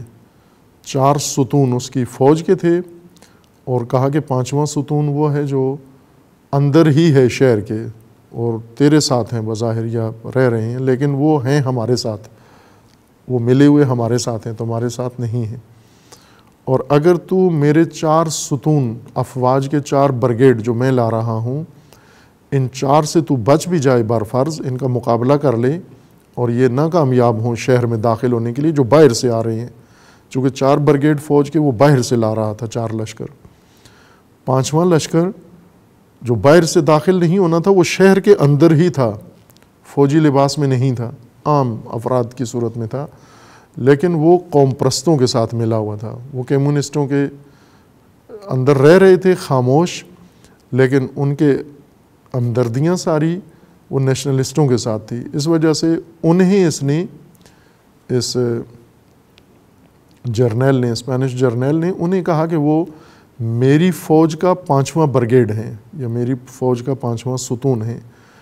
اس وجہ وہاں سے یہ اصطلاح شروع ہوئی اور بہت تیزی کے ساتھ پھیل گئی اور ادبیات سیاسی کا حصہ بن گئی، اور بعد میں جاسوسوں کو 5th کالم کہتے تھے. لیکن اصل 5th کالم یا 5واں ستون منافق ہوتے ہیں، یعنی دشمن کی فوج کا 5واں برگیڈ ہوتے ہیں. چونکہ جنگی آرائش، جنگی جب ترتیب صفیں بنائی جاتی ہیں، لشکر بنائے جاتے ہیں کئی طرف سے کسی جگہ کا محاصرہ کرنے کے لیے، تو چار جہات ہیں. 4 جہات سے محاصرے کے لیے 4 برگیڈ یا 4 ڈویژن بنائے جاتے ہیں کہ وہ فوج کو تقسیم کیا جاتا ہے 4 حصوں میں، کہ ہر 4 حصوں کی طرف سے وہ آئیں اور حملہ کریں، گھیریں. اور 5واں برگیڈ ان کا اندر محاصرے محصورین کے ساتھ ہوتا ہے، اندر موجود ہوتا ہے، خفیہ، جیسے کوئی بھی نہیں جانتا. وہ بظاہر ان لوگوں کے ساتھ ہوتے ہیں لیکن در پردہ حملہ وروں کے ساتھ ہوتے ہیں. بظاہر مدافعین کے ساتھ ہوتے ہیں بظاہر، لیکن در پردہ ان کے ساتھ ہیں. اس وجہ سے انہیں ستون پنجم کہا جاتا ہے. خوب، یہ ستون پنجم بہت نقصان دہ ہوتا ہے. یہ برگیڈ ہمیشہ نظام کو توڑ دیتا ہے. جس نظام کے اندر منافق پیدا ہو جائیں وہ کبھی بھی پائیدار نہیں ہو سکتا. مثلا پاکستان کی مثال فرض کریں اگر ہم لیں تو اس وقت پاکستان یلغار میں ہے، باہر کی طرف سے، بیرونی طاقتوں کی طرف سے یلغار میں ہے. اگر بیرونی طاقتوں کا مقابلہ کیا جائے اور روکا جائے، پاکستان کو بچایا جائے، تو پاکستان کے اندر جو 5th کالم ہیں، جو اندر رہ کر پاکستان کا دشمن ہے اور اندر رہتے ہوئے بظاہر محب وطن کہلاتا ہے یا بہت ہی وفادار ملک کا کہلاتا ہے، لیکن ہے در پردہ دشمن مملکت ہے، اس کی شر سے پاکستان کو نہیں بچایا جا سکتا. یہ توڑ سکتا ہے پاکستان کو. پاکستان ٹوٹا بھی ہے، 5th کالم کے ذریعے ہی ٹوٹا ہے، اور نقصان بھی پہنچاتے ہیں، اور ہر جگہ موجود ہوتا ہے 5th کالم. یعنی ایک ملک کے اندر وہ طبقہ جو کسی غیر ملک کے لیے کام کر رہا ہو، نہ اپنے ملک کے لیے، جس کی ہمدردیاں دشمنوں کے ساتھ ہو، دشمن ملک کے ساتھ ہوں. خوب، یہ 5th کالم ہے، یہ منافق ہیں، ملکی وفاداری کے لحاظ سے ملک کے منافق ہیں یہ. اسی طرح ایک حکومت کے اندر حکومتی اہلکار ہوں، حکومتی عہدیدار ہوں، اور حکومتی افسر شاہی کے اندر حزب مخالف کے حامی بیٹھے ہوئے ہوں. یہ 5th کالم ہے. حکمران جماعت کے اندر مخالف جماعت کے لوگ بیٹھے ہوئے ہیں، یہ منافق ہیں سیاسی. اسی طرح دین کی اصطلاح کے مطابق کہ مومنین کے اندر ایسا طبقہ برگیڈ گھس جائے، پیدا ہو جائے کہ جو بظاہر مومن لگتے ہوں یا دعویٰ مومنیت کا کرتے ہوں، لیکن در پردہ وہ دشمنان دین کے ساتھ متفق ہیں، ہم فکر ہیں، اور دشمنان دین کی طرح مومنین کے مخالف ہیں. یہ زیادہ اثر انداز ہوتے ہیں. یہ 5th کالم چونکہ کافر باہر ہے، باہر کا دشمن ہے، اور یہ اندر بیٹھا ہوا ہے. یہ 5th کالم، یہ 5واں ستون، یہ مومنین کے اندر بیٹھا ہوا ہے، اور نقاب اس نے ایمان کا اوڑا ہوا ہے، اور عہدوں پر بھی فائز ہو جاتا ہے. یہ ممکن ہے بڑے بڑے عہدے بھی اس کو مل جائیں، پہنچ جائے، ممکن ہے ملکی سربراہ تک بن جائے، ممکن ہے یہ وزیر کی عہدے تک پہنچ جائے، ممکن ہے کسی اور بڑے عہدے تک ترقی پا جائے گھس کے، لیکن ہے یہ مومنوں کا حامی نہیں ہے، یہ دشمن کا فرد ہے. خوب، اس صورت میں کہ یہ 5واں ستون اگر داخل ہو جاتا ہے مومنین کی صفوں کے اندر، اس کے افکار، اس کے رجحانات، اس کے ترجیحات، اس کے فیصلے، یہ تمام دین کی روح کے خلاف ہوتے ہیں، اللہ کے فرمان کے مخالف ہوتے ہیں. اس کو پکڑنا بہت آسان ہے. 5ویں ستون کو، 5th کالم بہت آسان ہے پکڑنا. اگر سادہ لوحی و بے وقوفی لوگوں کے اندر ختم ہو جائے، شعور آ جائے، شعور و بصیرت کے ذریعے ان کو بہت آسان ہے پکڑنا. کہ جب بھی کبھی یہ رائے دیں، مثلا یہ جس جماعت کے اندر شامل ہیں، مومنین کی صفوں کے اندر شامل ہیں، اور جب بھی دین کے متعلق اللہ کے فرمان کی بات ہو، یہ ہمیشہ ان کی رائے ہر مورد میں غیر دینی جانب ہوتی ہے۔ بس اس کا مطلب ہے یہ 5واں برگیڈ ہے، یعنی دشمن کا طرفدار مومنوں کے اندر بیٹھا ہوا ہے۔ دشمنان مسلمین نے اپنا برگیڈ مسلمین کے اندر بٹھایا ہوا ہے۔ جس طرح ابھی مثلا یہ عرب ممالک ہیں، یہ عرب ممالک سارے جو کچھ کر رہے ہیں اس وقت حالیہ سیاست کے اندر جو کچھ کر رہے ہیں، یہ تمام مغربی طاقتوں کے اور اسلام دشمن طاقتوں کے، اور سب سے بڑا دشمن اس وقت جو اسلام دشمن کمپین چلا کے جو صدر بنا ہے امریکہ کا، اور جس نے صدر بن کر سب سے پہلے مسلمانوں کے خلاف اقدامات کیے ہیں اور جو مسلمان ممالک کو تباہ کرنے پہ تلا ہوا ہے، خود مسلمانوں کے ہاتھوں ایک مسلم ملک کو اسلحہ دیتا ہے، دوسرے مسلم ملک پہ چڑھائی کرتا ہے، ایک مسلم ملک کو کمزور کرتا ہے، دوسرے مسلم ملک کی حمایت کرتا ہے، اور ان کے اعلی کار بنی ہوئے، اور ہمیشہ ان کا رجحان ادھر ہے۔ یہ مسلمانوں کے اندر یہ 5th کالم ہے۔ بظاہر کہنے کو یہ مسلمان ہیں نام نہاد، لیکن کام سارے کفر کے کر رہے ہیں، کام سارے منافقت کے کر رہے ہیں۔ رسول اللہ صلی اللہ علیہ وآلہ وسلم کو فرمانے کہ ان کی اطاعت نہیں کرنی، ان کی جو خواہش ہوتی ہے وہ یہ کہ ان کی بات مانی جائے۔ یہ باقاعدہ ہوم ورک کر کے آتے ہیں منافق، مومنوں کی طرح نہیں ہوتے۔ مومن جاتے ہیں جو بات ہوگی، جو فیصلہ ہوگا ہم نے قبول کرنی ہے، اس لیے کوئی تیاری کر کے تحقیق کر کے آمادہ ہو کے نہیں جاتے، بلکہ اطاعت کے لیے فقط جاتے ہیں کہ جو کچھ رسول اللہ کی طرف سے، جو رہبر کی طرف سے جو آئے گا وہ ہم نے تو ماننا ہے، ہم نے اطاعت کرنی ہے۔ لیکن منافق وہ تو اطاعت کے لیے نہیں جاتا، اطاعت کرنے نہیں جاتا، اطاعت کروانے جانا ہے، اس نے فیصلے پہ اثر انداز ہونا ہے۔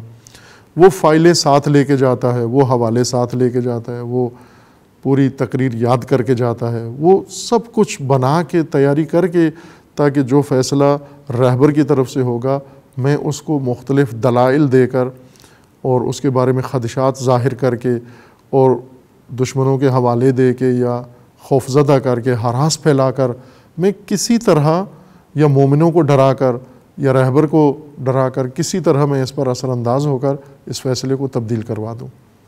لہٰذا وہ باقاعدہ وقت لیتا ہے، گفتگو کرتا ہے۔ مومن نہیں کرتا یہ کام۔ مومن چونکہ وہ آیا تھا کہ جو کہا جائے گا ہم نے ماننا ہے، ہم تو اطاعت کے لیے جا رہے ہیں۔ ان کے شر سے رسول اکرم صلی اللہ علیہ وآلہ وسلم کو بچنے کے لیے فرمایا جا رہا ہے کہ وَلَا تُطِعِ الْكَافِرِينَ وَالْمُنَافِقِينَ، کفار کے مطیع نہیں بننا۔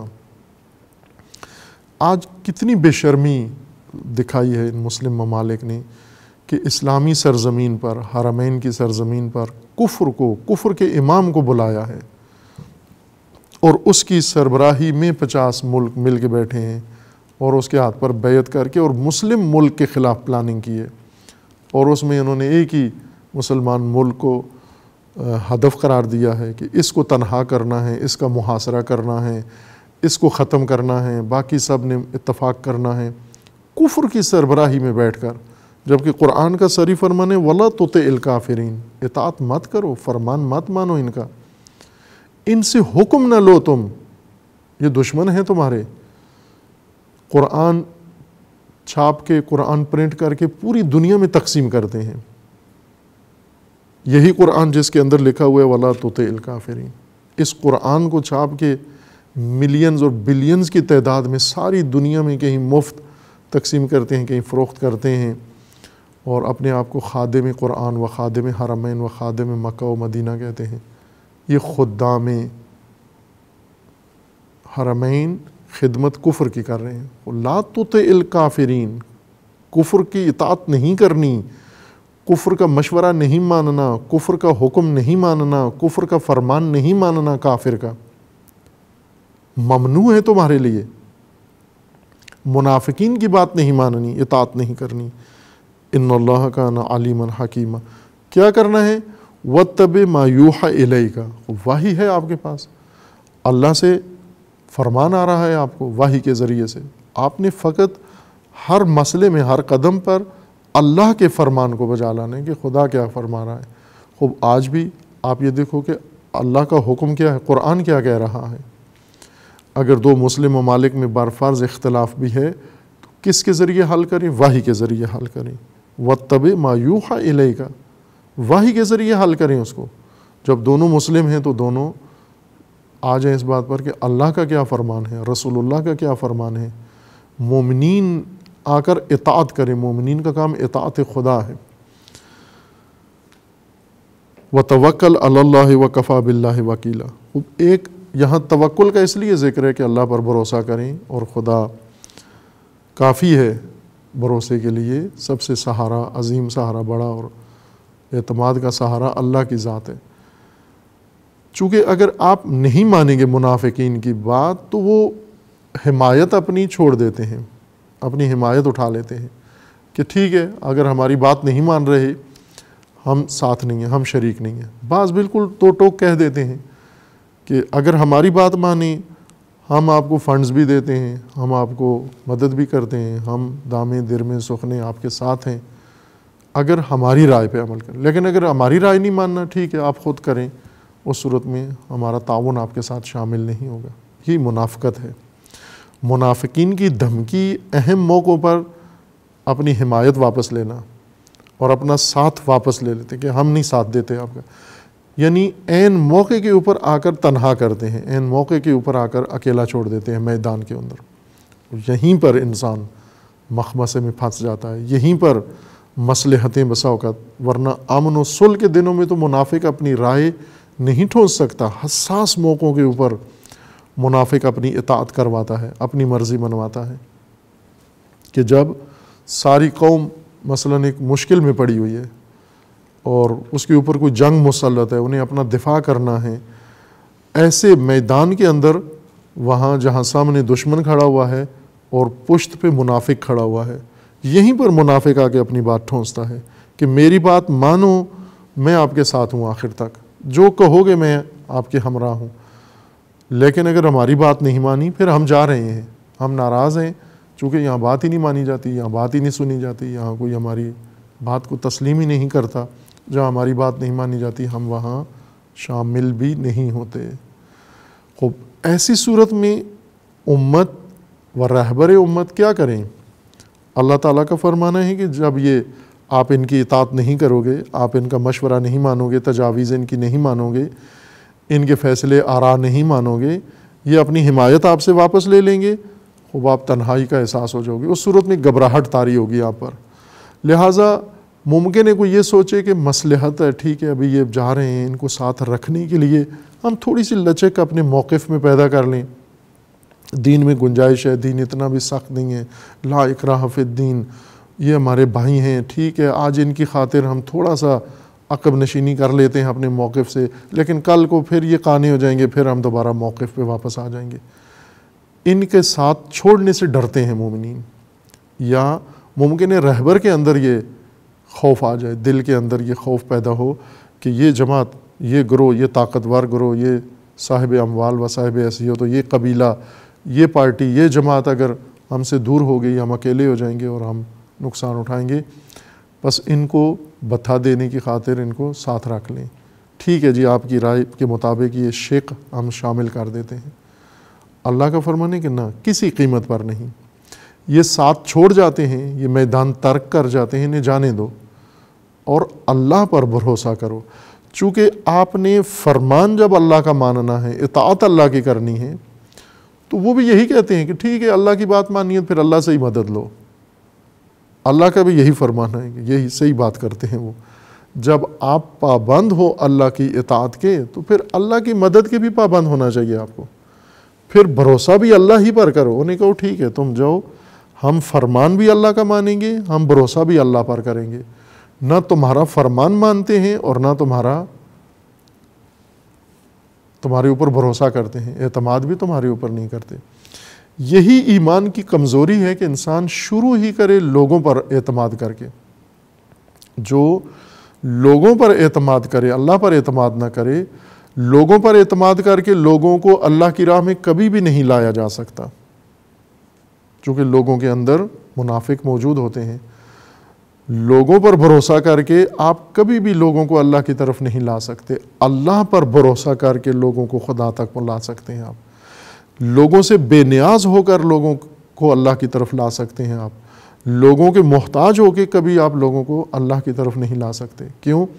جب آپ کو ضرورت ہے لوگوں کی، عوام کی، تو عوام کو معلوم ہے کہ آپ نے عوام کی رائے کا احترام کرنا ہے، عوام کی خواہش کا احترام کرنا ہے۔ عوام کے اندر گھسے ہوتے ہیں، 5th کالم 5واں ستون عوام کے اندر ہی گھسا ہوا ہوتا ہے، لہٰذا وہ آپ سے تقاضا کرتے ہیں کہ ٹھیک ہے، اگر آپ نے کوئی کام کرنا ہے، اقدام کرنا ہے تو عوام کے بغیر تو نہیں ہو سکتا، مردم کے بغیر تو نہیں ہو سکتا، لوگوں کے بغیر تو نہیں ہو سکتا۔ خوب نہیں ہو سکتا تو پھر کیا ہے؟ لوگ تو یہ شرط رکھتے ہیں، تو ٹھیک ہے، لوگوں کی شرط مان لیتے ہیں، چونکہ لوگ یوں چاہتے ہیں، لوگ یہ کہتے ہیں، بس ہم لوگوں کی تابعیت کرتے جائیں۔ یہیں سے انحراف پیدا ہو جاتا ہے۔ ان لوگوں کو جن کے آپ محتاج ہیں، ان کے مدد لے کر ان کو اللہ تک نہیں پہنچا سکتے۔ اللہ سے مدد لے کر، چونکہ ہم محتاج اللہ کے ہیں، ہم نیاز مند اللہ کے ہیں۔ انتم الفقراء الی اللہ، تم فقیر الی اللہ ہو، نہ فقیر الی الناس، نہ فقیر الی الاموال، تم اللہ کے فقیر ہو، تمہاری حاجت روائی ادھر ہے، ادھر سے ہوگی، چونکہ تمہاری حاجت کی جہت ادھر ہے، فقیر الی اللہ ہو، فقر ادھر ہے تمہارا، تو وہاں سے غنا بھی، بے نیازی بھی وہاں سے تمہیں عطا ہونی ہے۔ یہ سیاسی اصول ہے، انتم الفقراء الی اللہ، یہ دینی سیاست کا حصہ ہے۔ وتوکل علی اللہ، یہ سیاسی ضابطہ ہے جو اللہ تعالیٰ کا فرمانا ہے رہبر دین کو، جس نے امت کی رہنمائی کرنی ہے، یا رسول اللہ کو فرمانا ہے یا ایھا النبی توکل علی اللہ، اللہ پر بھروسہ کرنا ہے نبی نے۔ نبی کون ہے؟ نبی حاکم اللہ کی جانب سے، نبی فرمان روا اللہ کی جانب سے، نبی صاحب اختیار ولی امر اولی الامر اللہ کی طرف سے، اور اللہ کی طرف سے جو لوگوں کو ہدایت کرنے آیا ہے، رہبری کرنے آیا ہے، یہ سیاست ہے الہی۔ اور اس سیاست میں رہبر کا بھروسہ لوگوں پر نہیں بلکہ اللہ کی ذات پر ہونا چاہیے۔ اس وقت جہت درست رہے گی، اس پر، اس رہبر پر کوئی اثر انداز نہیں ہو سکتا جس کا بھروسہ اللہ کی ذات پر ہے۔ لیکن وہ رہبر جس کی نگاہیں لوگوں پہ لگی ہوئی ہیں، مردوں پہ لگی ہوئی ہیں، وہ کبھی بھی لوگوں کو لے کر خدا کی طرف نہیں جا سکتا، چونکہ اس کو لوگ جانے نہیں دیتے، لوگ اپنی شرائط اس کے اوپر ٹھونستے ہیں کہ ہم آپ سے یہ چیزیں چاہتے ہیں۔ اس لیے امیر المومنین، کیوں لوگوں نے امیر المومنین کا ساتھ نہیں دیا؟ چونکہ لوگ امیر المومنین کو کسی اور کام کے لیے چاہتے تھے۔ امیر المومنین کا اپنا فرمانا ہے کہ میں تمہیں خدا کے لیے چاہتا ہوں، تم مجھے دنیا کے لیے چاہتے ہو۔ اور آج تک ایسا ہے، امیر المومنین کو ایسے نصیب ہوئے ہیں عقیدت مند کہ وہ چاہتے ہیں، بہت چاہتے ہیں امیر المومنین کو، لیکن دنیا کے لیے، ہر چیز دنیا کی امیر المومنین سے توقع رکھتے ہیں۔ اور امیر المومنین فرماتے ہیں کہ میں تمہیں چاہتا ہوں صرف اللہ کے لیے، چونکہ تم بندگان خدا ہو، تم مخلوق خدا ہو، تم مطیع فرمان خدا ہو، تم امت ہو جو خدا نے بنائی ہے، رسول اللہ نے بنائی ہے، میں اس لیے تمہیں چاہتا ہوں۔ اگر تمہارا اللہ سے کوئی ارتباط نہیں ہے تو میرا بھی تم سے کوئی ارتباط نہیں ہے۔ یوں تو نہیں کہ میں تمہیں ہر قیمت پہ، یعنی میں تمہیں چاہتا ہوں اپنی حکومت کے لیے، میں تمہیں چاہتا ہوں اپنے اقتدار کے لیے، میں تمہیں چاہتا ہوں اپنی ووٹوں کے لیے، میں تمہیں چاہتا ہوں اپنی سیاست کے لیے، میں تمہیں چاہتا ہوں اپنے مفاد کے لیے، نہ، میں تمہیں چاہتا ہوں اللہ کے لیے، بس تم بھی مجھے اس لیے قبول کرو، اللہ کے لیے۔ یہ رہبر لوگوں کو خدا تک لے جا سکتا ہے، یہ پیشوا۔ اس لیے اللہ تعالیٰ نے فرمایا یا ایھا النبی اتق اللہ ولا تطع الکافرین والمنافقین، اے نبی آپ تقوی اختیار کریں اللہ کا، اطاعت نہ کریں کفار و منافقین کی۔ واضح کر دیا اطاعت سے مراد یہ نہیں ہے کہ کوئی کافر فرمان روا ہے اور وہ نبی علیہ السلام کو حکم دیتا ہے کہ آپ ایسا کریں، مثلا ایران سے یا روم سے حکم جاتا ہے نبی اکرم کے لیے یا دوسری کفر کی دنیا سے فرامین آتے ہیں اور ان کے فرامین آپ نہ مانیں. نہ، کفار جو یہیں ادھر ارد گرد رہتے ہیں یہ اپنی رائے، تجویز، مشورہ، خواہش، حاجت کسی طریقے سے آپ تک پہنچاتے ہیں. ان کی بات، ان کا ارادہ، ان کی منشا کسی بھی لباس میں ہو اسے ماننا، ان کی اطاعت کرنا ہے اور وہ نہیں کرنی. آپ نے وحی کی پیروی کرنی ہے. وَاتَّبِعْ مَا يُوحَىٰ إِلَيْكَ مِن رَبِّكَ. اور حکم دیگر یہ ہے نبی اکرم صلی اللہ علیہ وآلہ وسلم کو وَتَوَكَّلْ عَلَى اللَّهِ، اللہ پر بھروسہ کریں، اللہ پر بھروسہ. چونکہ یہ ساتھ چھوڑ جائیں گے جب آپ ان کی بات نہیں مانیں گے، یہ مخالف ہو جائیں گے آپ کے، یہ منافق بھی مخالف ہو جائیں گے. اس وقت آپ کمی و قلت کا احساس کرو گے اور ممکن ہے آپ کے اندر ہی کچھ ایسے لوگ ہوں جو انہیں منانے کے لیے پھر دوڑ پڑیں. جی اب انہیں راضی کر کے لاتے ہیں، یہ بھی اپنے بھائی ہیں، یہ اپنے مومن ہیں، ان مومنین کو بھی دور نہیں رکھنا چاہیے، انہیں بھی کسی طرح شامل کریں. ٹھیک ہے، جو یہ بات کرتے ہیں، ضد کرتے ہیں، مان لینی چاہیے، کیا حرج ہے. مومن کو ساتھ رکھنے کے لیے، مومن کے لیے لچک ہونی چاہیے، دل نرم ہونا چاہیے. وہ بھی اس طرح کے مشورے دے کر راہ خدا اور حکم خدا سے ہٹا دیتے ہیں. نقطہ دیگر جو اس آیہ کریمہ کے اندر ہے وہ آغاز ہے آیت کا، یا ایھا النبی اتق اللہ. تقوی کے حکم سے آغاز ہے کہ اتق اللہ، تقوی کا حکم پہلے ہے. ولا تطع الکافرین والمنافقین یہ بعد میں ہے. یعنی یہاں پر رسول اکرم صلی اللہ علیہ وآلہ وسلم کو اللہ کی طرف سے 4 فرمان صادر ہوئے ہیں، 4 حکم ہیں ان 2-3 آیات کے اندر. ایک اتق اللہ، دوسرا ہے ولا تطع الکافرین والمنافقین، تیسرا ہے واتبع ما یوحی الیک من ربک، اور چوتھا ہے وتوکل علی اللہ. پہلا حکم تقوی کا ہے، دوسرا کفار و منافقین کی کوئی بات نہیں ماننی آپ نے. وحی، تیسرا حکم ہے وحی کی پیروی کرنی ہے، وحی جو اللہ کی طرف سے فرمان آتا ہے. اور چوتھا حکم یہ ہے کہ بھروسہ اللہ کی ذات پر کرنا ہے. جیسے میں نے اشارہ کیا کہ کرتے ہیں، آج بھی کہتے ہیں ایسے بہت سارے. اگر وہ کہیں جی ہماری رائے یہ ہے، یوں کام ہونا چاہیے، انہیں کہو جی اللہ کا فرمان یہاں ایسے ہے، تو کہتے ہیں ٹھیک ہے پھر اللہ سے ہی مدد لو، ہماری طرف نہیں آنا، ہم کسی چیز میں حصہ نہیں لیں گے. کنارہ کش ہو کے بیٹھ جاتے ہیں کہ ٹھیک ہے پھر اللہ سے ہی مدد مانگو. اگر اللہ کے اتنے خیال ہے آپ کو اللہ کے احکام کا، ہماری سنتے ہی نہیں ہوں اللہ کے مقابلے میں، تو پھر اللہ پر ہی بھروسہ کرو، اللہ کی طرف جاؤ. ایسے موقع پر ہی رہبروں کو حکم ہے کہ انہیں کہہ دو کہ ہم اللہ ہی پر بھروسہ کرتے ہیں، اور عملاً اپنی کردار سے یہ بتا دو کہ ہم اللہ پر بھروسہ کرتے ہیں. لیکن یہ سب کچھ اس وقت ہوگا جب تقوی ہو، چونکہ آغاز، بنیاد قرآن تقوی کو ذکر کر رہا ہے. یا ایھا النبی اتق اللہ، تقوی کہہ کر پھر آگے بات بڑھ رہی ہے. اور سورہ احزاب میں بہت اہم بنیادی احکام ہیں، نظام دین کی بنیادیں سورہ مبارکہ احزاب میں ذکر کی گئی ہیں. مختلف موضوعات اس کے اندر موجود ہیں، ہم ان سارے موضوعات میں یہاں نہیں آتے. انشاءاللہ اللہ تعالیٰ نے توفیق دی اور اس سورہ مبارکہ کی تفسیر کا اگر وقت ملتا تو آئیں گے ان تمام احکام کی طرف کے جو کچھ تفصیل کے ساتھ بیان ہوئے. ان میں حق تعالیٰ نے رسول اکرم صلی اللہ علیہ وآلہ وسلم کو فرمایا، آیا 38، 39 اور 40 کے اندر رسول اللہ کو رسول اللہ کے متعلق فرمان ہے، ما کان علی النبی من حرج فیما فرض اللہ لہ سنت اللہ فی الذین خلو من قبل وکان امر اللہ قدرا مقدورا. جو کچھ نبی کے اوپر، رسول اللہ کے اوپر اللہ تعالیٰ نے فریضہ قرار دیا ہے اس میں کوئی حرج نہیں ہے. وہ نبی اکرم کے لیے کوئی مشکل نہیں ہے، وہاں کوئی حرج اس کے اندر نہیں ہے.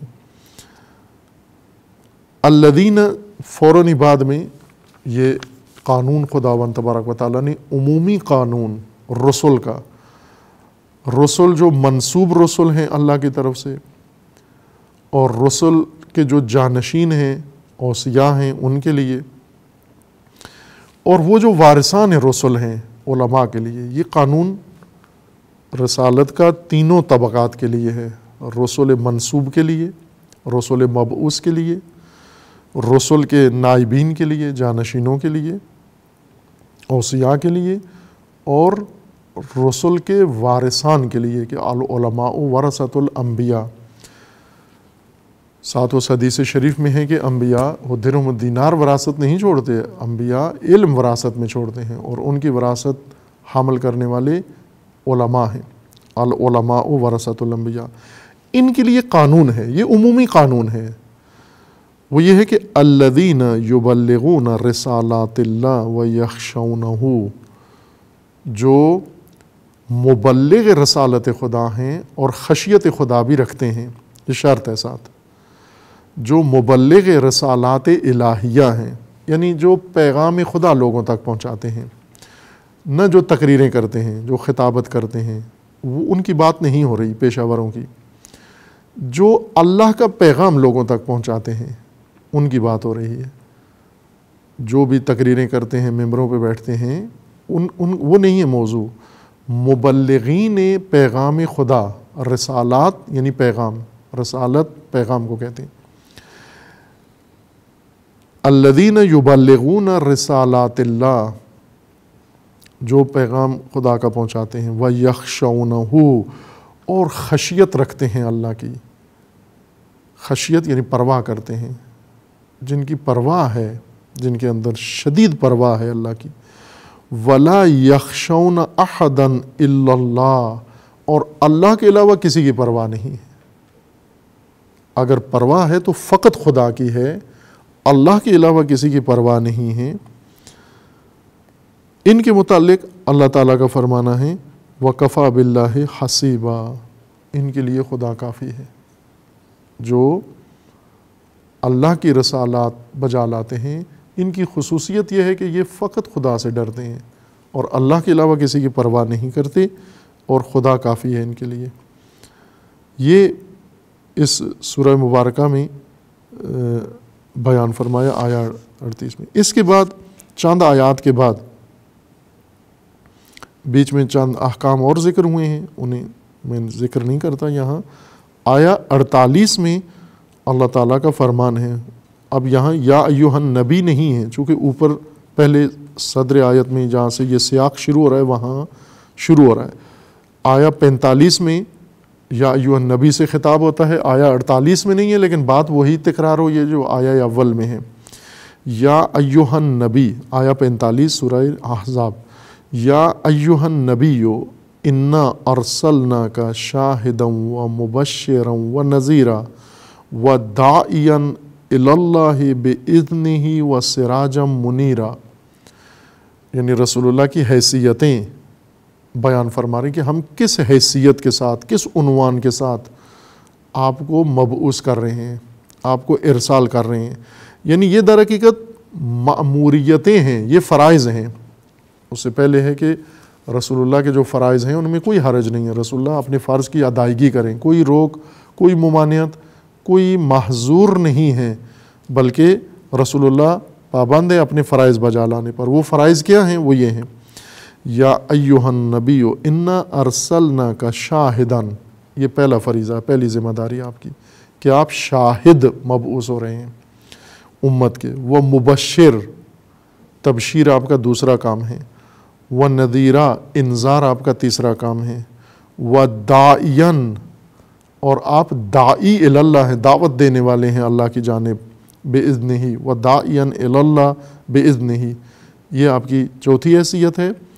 وسراجا منیرا، اور یہ آپ کی پانچویں حیثیت ہے کہ آپ ایک روشن چراغ ہیں، روشنی پھیلانے والے، آگہی دینے والے، علم دینے والے، ظلمتوں سے نکالنے والے، نہ کہ لوگوں کی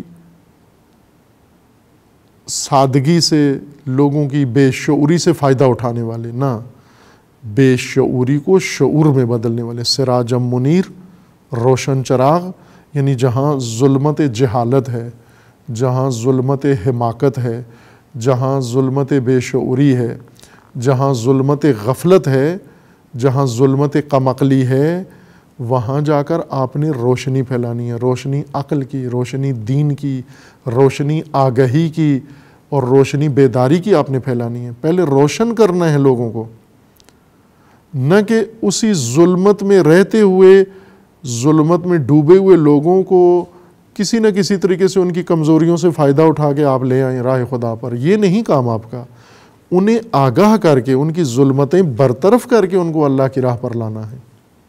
لایا جا سکتا ہے لوگوں کو، جس طرح شعبدہ باز ہیں، جادوگر ہیں، مثلا سامری ہے۔ سامری اگر گسالہ بنا کر لوگوں کو نبی سے دور کر سکتا ہے تو یہی گسالہ بنا کر اس کے ذریعے نبی کے قریب بھی کر سکتا تھا۔ مثلا وہ چونکہ اس کے پاس ٹیکنالوجی تھی، وہ انجینئر تھا، جانتا تھا، علم دین بھی رکھتا تھا، دونوں تعلیم تھی اس کے پاس، ایک بچھڑا بنا سکتا تھا، مجسمہ دھاتوں کا پگھلا کے بنا سکتا تھا۔ بس معلوم ہوا کہ ایک میکینیکل انجینئر تھا، وہ عام آدمی سے نہیں بنتا۔ آج بھی کوئی بچھڑا نہیں بنا سکتا عام آدمی، مٹی کا نہیں بنا سکتا، چاہے جائے کہ دھاتیں پگھلا کے کوئی بچھڑا بنائے۔ ظاہر ہے بچھڑا بنائے گا، دھاتیں پگھلائی ہیں، اتنا اس کے پاس انتظام ہوگا کہ دھاتوں کو جتنا ٹیمپریچر دینا ہے۔ بھٹی بنائی اس نے، اس کے اندر سونا چاندی اس نے ڈالا، سونا چاندی بہت ہائی ٹیمپریچر میں جا کر پگھلتا ہے، تو اس نے وہ ساری چیزیں بنائیں، تو معلوم ہوا کہ بہت ماہر انسان تھا وہ۔ اور پھر اس کے بعد اس نے قالب بنایا، سانچہ بنایا، اس سانچے کے اندر ان سب کو ڈھالا، اور اس کے اندر پھر ایسی تدبیر رکھی کہ وہ بولتا تھا گائے کی طرح، بیل والی آواز بھی، خوار بھی نکالتا تھا وہ۔ اور اس سب سے اس نے فائدہ اٹھا کر لوگوں سے کہا کہ جو موسیٰ جس خدا کو ڈھونڈ رہا ہے یہ وہی ہے۔ وہ یہ بھی کر سکتا تھا کہ بچھڑے سے آواز نکلے کہ موسیٰ حق ہیں، بچھڑا یہ بھی کہے کہ موسیٰ جو کہتے ہیں وہ درست بات کہتے ہیں، دونوں کام کر سکتا تھا۔ لیکن چونکہ وہ چاہتا تھا کہ موسیٰ کی تائید نہ ہو، لوگ موسیٰ کے پیچھے نہ جائیں بلکہ موسیٰ کو چھوڑ کے میرے پیچھے آئیں، خود بننا چاہتا تھا ان کا رہبر، اور موسیٰ سے لینا چاہتا تھا اس امت کو۔ اس وجہ سے اس نے بنا کر موسیٰ سے کاٹا، لیکن اگر چاہتا تو وہ یہ بھی فائدہ بھی دے سکتا تھا، چونکہ قوم موسیٰ میں سے تھا، بنی اسرائیل میں سے تھا، اور یہ کہتا کہ دیکھیے موسیٰ، آپ مصر سے لے کے فلسطین تک اس ملت کو سمجھا رہے ہیں، آپ کی باتیں نہیں مانتے، اور میں نے بچھڑا بنا کر ہر چیز منوا لی۔ یہ کر سکتا تھا سامری اگر موسیٰ کو فائدہ پہنچانا چاہتا یا موسیٰ کی طرف لوگوں کو لانا چاہتا، لیکن یہ دین کا عمل نہیں تھا، پھر بھی عمل نہیں تھا۔ اگر وہ بچھڑے کے ذریعے لوگوں کو خدا کا بندہ عبد بنا دیتا پھر بھی غلط کام تھا، کیونکہ لوگوں کی بیوقوفی سے فائدہ اٹھا کے یہ کام کر رہا ہے، لوگوں کی سادگی سے فائدہ اٹھا کے یہ کام کر رہا ہے، لوگوں کی حماقت سے فائدہ اٹھا کے یہ کام کر رہا ہے۔ اس وجہ سے ناروا کام ہے، غلط کام تھا، پھر بھی اجازت نہیں تھی اس کو۔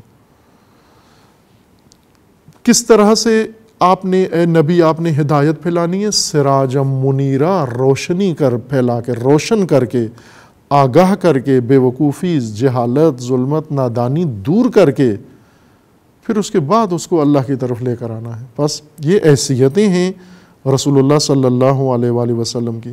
وَبَشِّرِ الْمُؤْمِنِينَ بِأَنَّ لَهُم مِّنَ اللَّهِ فَضْلًا كَبِيرًا، اور اے نبی آپ مومنین کو بھی یہ بشارت دیں کہ ان کے لیے خدا کی جانب سے بہت عظیم و کبیر فضل ہے۔ اور پھر یہ فرمان ہے سورہ آیا 48 میں، سورہ احزاب میں، وَلَا تُطِعِ الْكَافِرِينَ وَالْمُنَافِقِينَ وَدَعْ أَذَاهُمْ وَتَوَكَّلْ عَلَى اللَّهِ وَكَفَى بِاللَّهِ وَكِيلًا۔ اے نبی اطاعت نہ کریں، کوئی بات نہ مانیں کافرین کی، یہ دباؤ ڈال رہے ہیں آپ کے اوپر، ماحول بناتے ہیں، بالواسطہ بلا واسطہ آپ پر اثر انداز ہونے کی کوششیں کر رہے ہیں، لیکن آپ نے ان کی کوئی بات نہیں ماننی، اور منافقین کی بھی کوئی بات نہیں ماننی۔ وَلَا تُطِعِ الْمُنَافِقِينَ وَدَعْ أَذَاهُمْ، یہاں پر صراحت کر دی ہے کہ یہ جو اذیتیں پہنچا رہے ہیں، تکلیفیں پہنچا رہے ہیں، ان کو چھوڑ دو آپ۔ وَدَعْ أَذَاهُمْ، آپ کو خوف ہے نا کہ اگر یہ الگ ہو گئے، منافقین کی ہم نے بات نہ مانی، یہ طبقہ گروہ جو آ کر وحی کے مقابلے میں، اللہ کے فرمان کے مقابلے میں رسول اللہ کی اطاعت کے بجائے رسول اللہ کو تجاویز دے رہے ہیں، یا رسول اللہ کو مشورے دے رہے ہیں کہ آپ جنگ میں اس طرح سے کریں، آپ کو ڈر ہے کہ اگر ہم نے ان کی بات نہ مانی تو یہ چھوڑ جائیں گے اور یہ تکلیفیں پہنچائیں گے آپ کو، یہ کچھ بندے کاٹ کے آپ کے لے جائیں گے، آپ میدان میں تنہا رہ جائیں گے، چھوڑ دو ان کو، پرواہ نہ کرو ان کی تکلیف و اذیت و آزار کی پرواہ نہ کرو۔ وَتَوَكَّلْ عَلَى اللَّهِ، اللہ پر بھروسہ کرو۔ وَكَفَى بِاللَّهِ وَكِيلًا، خدا پر بھروسہ کرو۔ یوں تو نہیں کہ پہلے آپ نے لوگوں نے آپ کو یہ سب کچھ بنا کے دیا، یہ ماحول اللہ کی طرف سے ہوا سب کچھ۔ لوگوں نے آپ کو نبی نہیں بنایا، لوگوں نے آپ کو رسول نہیں بنایا، لوگوں نے آپ کو یہ مقام نہیں دیا، لوگوں کی وجہ سے یہ کچھ بھی نہیں ہوا۔ آپ لوگوں کے لیے آئے ہیں، نہ لوگوں نے آپ کو کچھ عطا کیا، آپ نے ان کو دینا ہے، آپ نے ان کو ہدایت دینی ہے، آپ نے ان کو آگاہی دینی ہے۔ آج بھی یہ جو کچھ رسول اللہ کو خطاب ہے، یہی وارثان رسول اللہ کو خطاب ہے کہ آپ اطاعت مت کرو۔ مثلا آج بھی رہبر مسلمین کو یہی خطاب ہے، جو کچھ رسول اللہ کو خطاب ہے کہ آپ لوگوں کے لیے سراج منیر رہو، آگاہ کرو، اور لا تطع الکافرین والمنافقین، ہرگز مت پرواہ مت کرو کفار و منافقین کی، دباؤ ڈالتے ہیں اندرونی بیرونی، ان کے دباؤ میں نہ آنا۔ وَدَعْ أَذَاهُمْ، اور یہ کریں گے، خراب کاری کریں گے، چونکہ ان کی نیت میں کھوٹ ہے، اور یہ کر سکتے ہیں، نقصان پہنچائیں گے، آپ چھوڑ دو ان کو، اور اس کے بجائے اللہ پر بھروسہ کریں، چونکہ ابھی تک جو کچھ ہوا ہے یہ اللہ نے کیا ہے، لوگوں نے نہیں کیا، مردم نے نہیں کیا، خدا نے کیا ہے، تو پھر خدا کے اوپر بھروسہ کریں۔ وَلَا تُطِعِ الْكَافِرِينَ وَالْمُنَافِقِينَ۔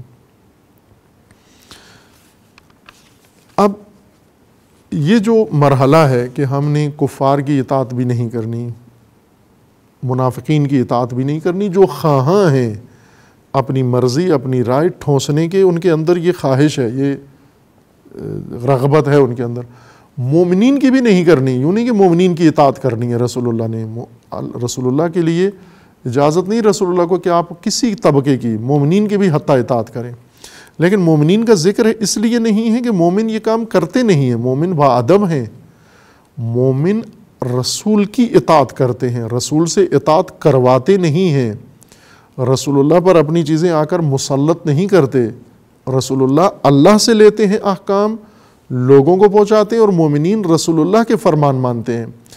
رسول اللہ نے لوگوں سے پوچھ کر آگے عمل نہیں کرنا، لوگوں کی پارلیمان نہیں بنانی، لوگوں سے کچھ بھی نہیں۔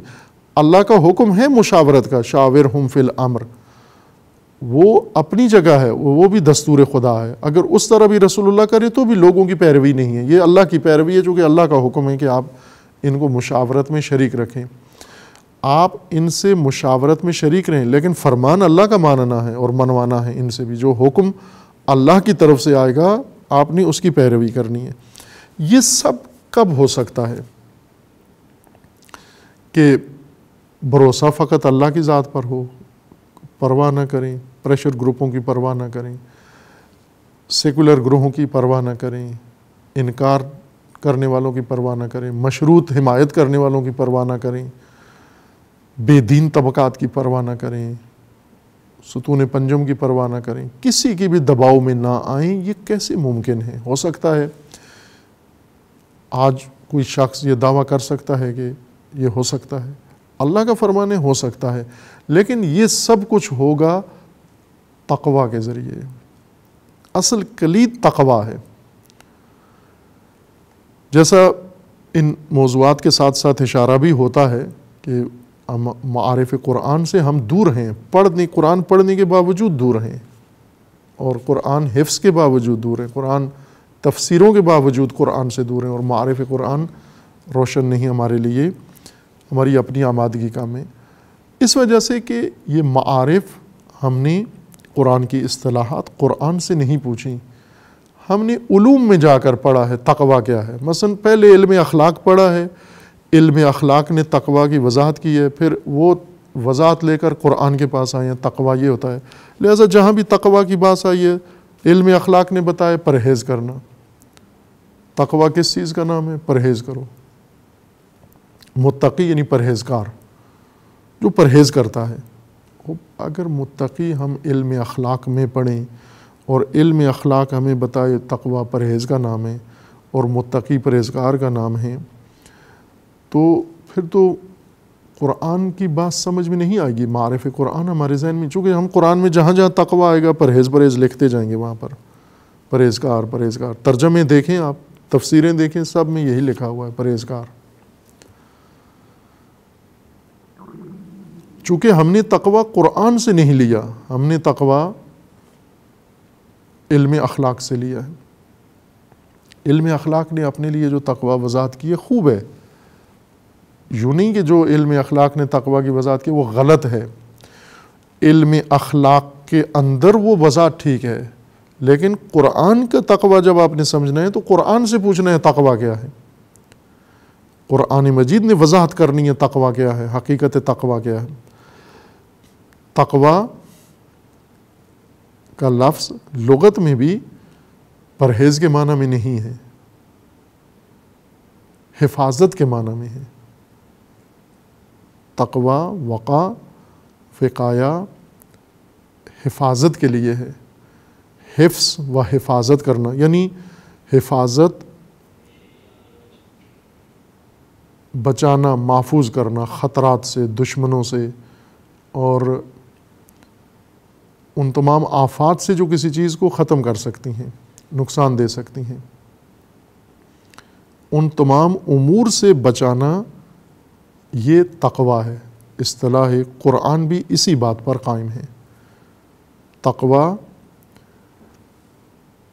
اللہ تعالیٰ کی طرف سے مقررہ حدود اور احکامات، فرائض، تدبیر، میں اس کو ایک لفظ سے کہوں تو زیادہ بہتر ہے، تدبیر، اللہ کی جانب سے مومن کی زندگی اور مومن کا نظام اور مومن کے متعلقہ تمام امور کی حفاظت کے لیے اللہ کی تدبیر کا نام تقویٰ ہے۔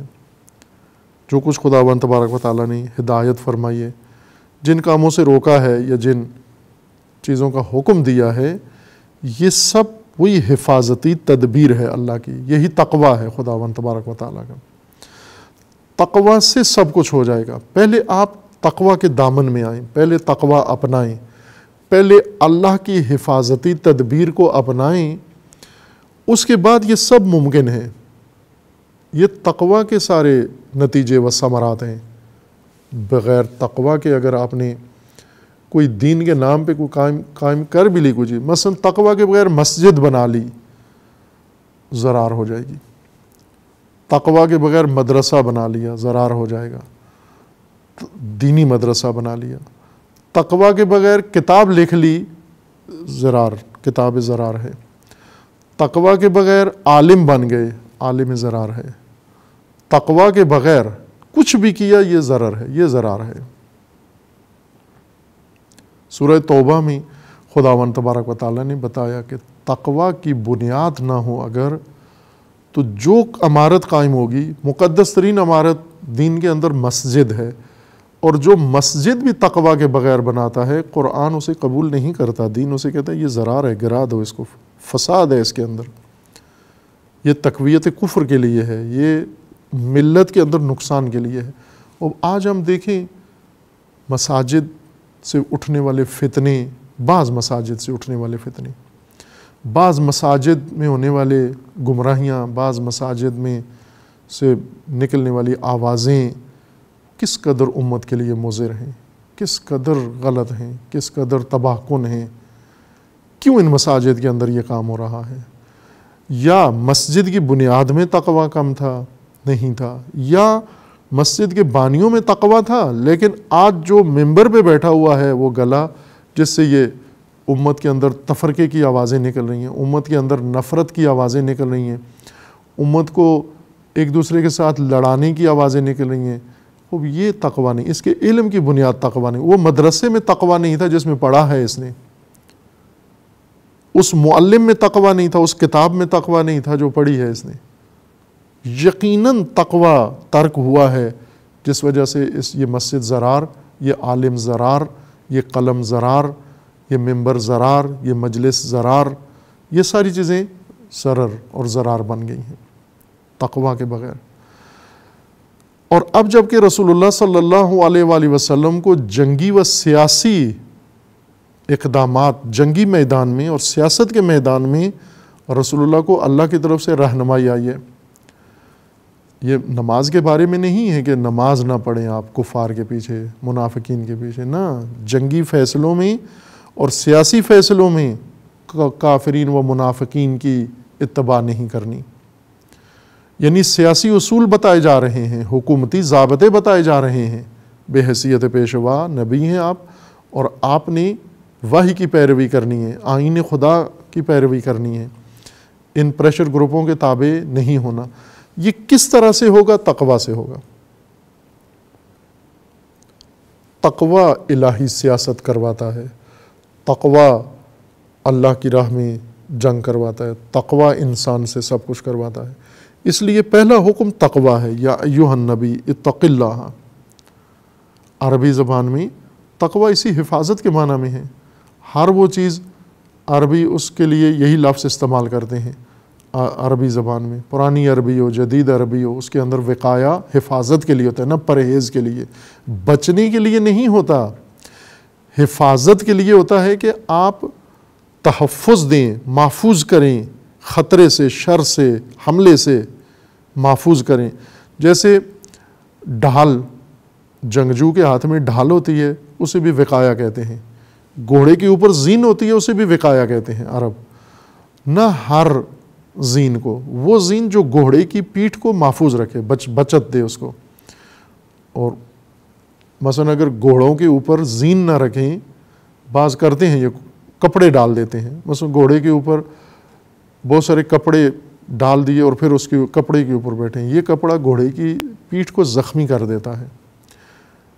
بے شک نرم کپڑا بھی اگر گھوڑے کی پیٹھ پہ ڈال دیں وہ زخمی کر دیتا ہے. زین اس طرح سے بنائی جاتی ہے کہ وہ گھوڑے کی پیٹھ کو زخمی نہیں کرتی، محفوظ رکھتی ہے.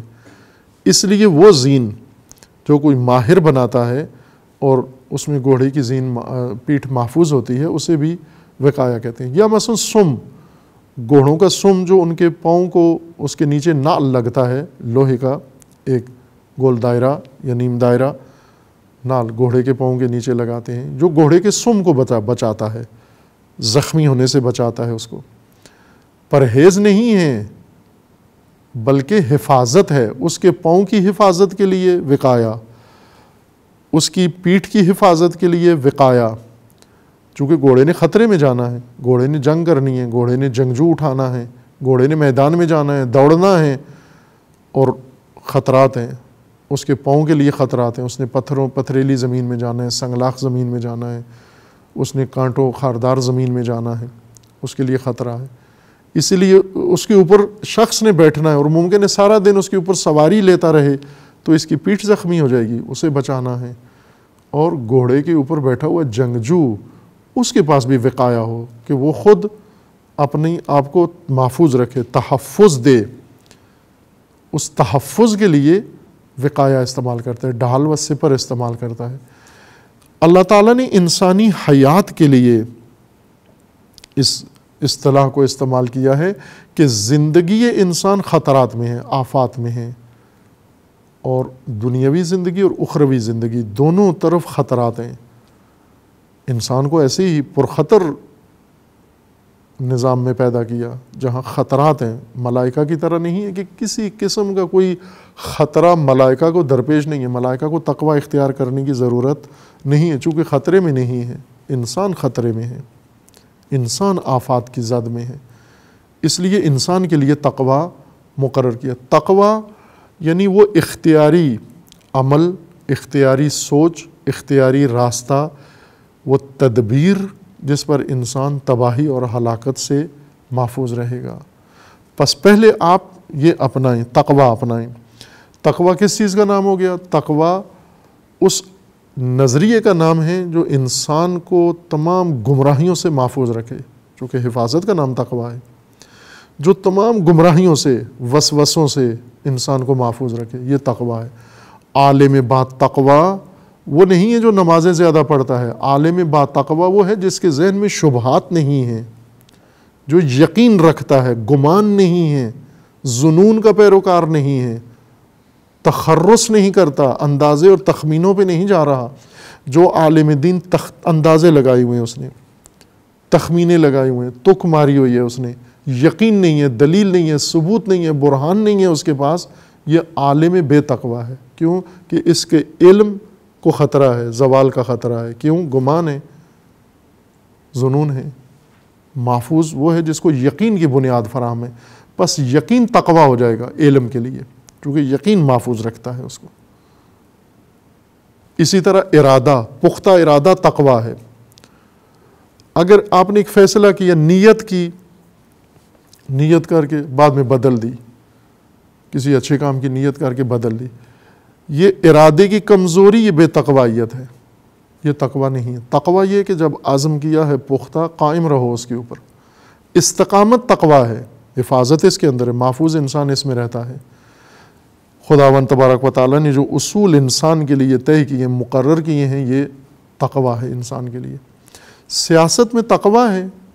کون بچائے گا آپ کو پریشر گروپوں کی زد سے؟ تقویٰ.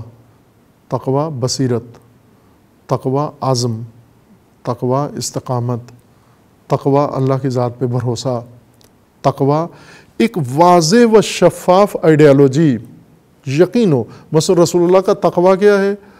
آمن الرسول بما انزل الیہ من ربہ، جو کچھ رسول کے اوپر اللہ کی طرف سے، رب کی طرف سے نازل ہوا ہے، اس سب کے اوپر رسول اللہ کا ایمان ہے. اس سب کے اوپر ایمان ہے رسول اللہ.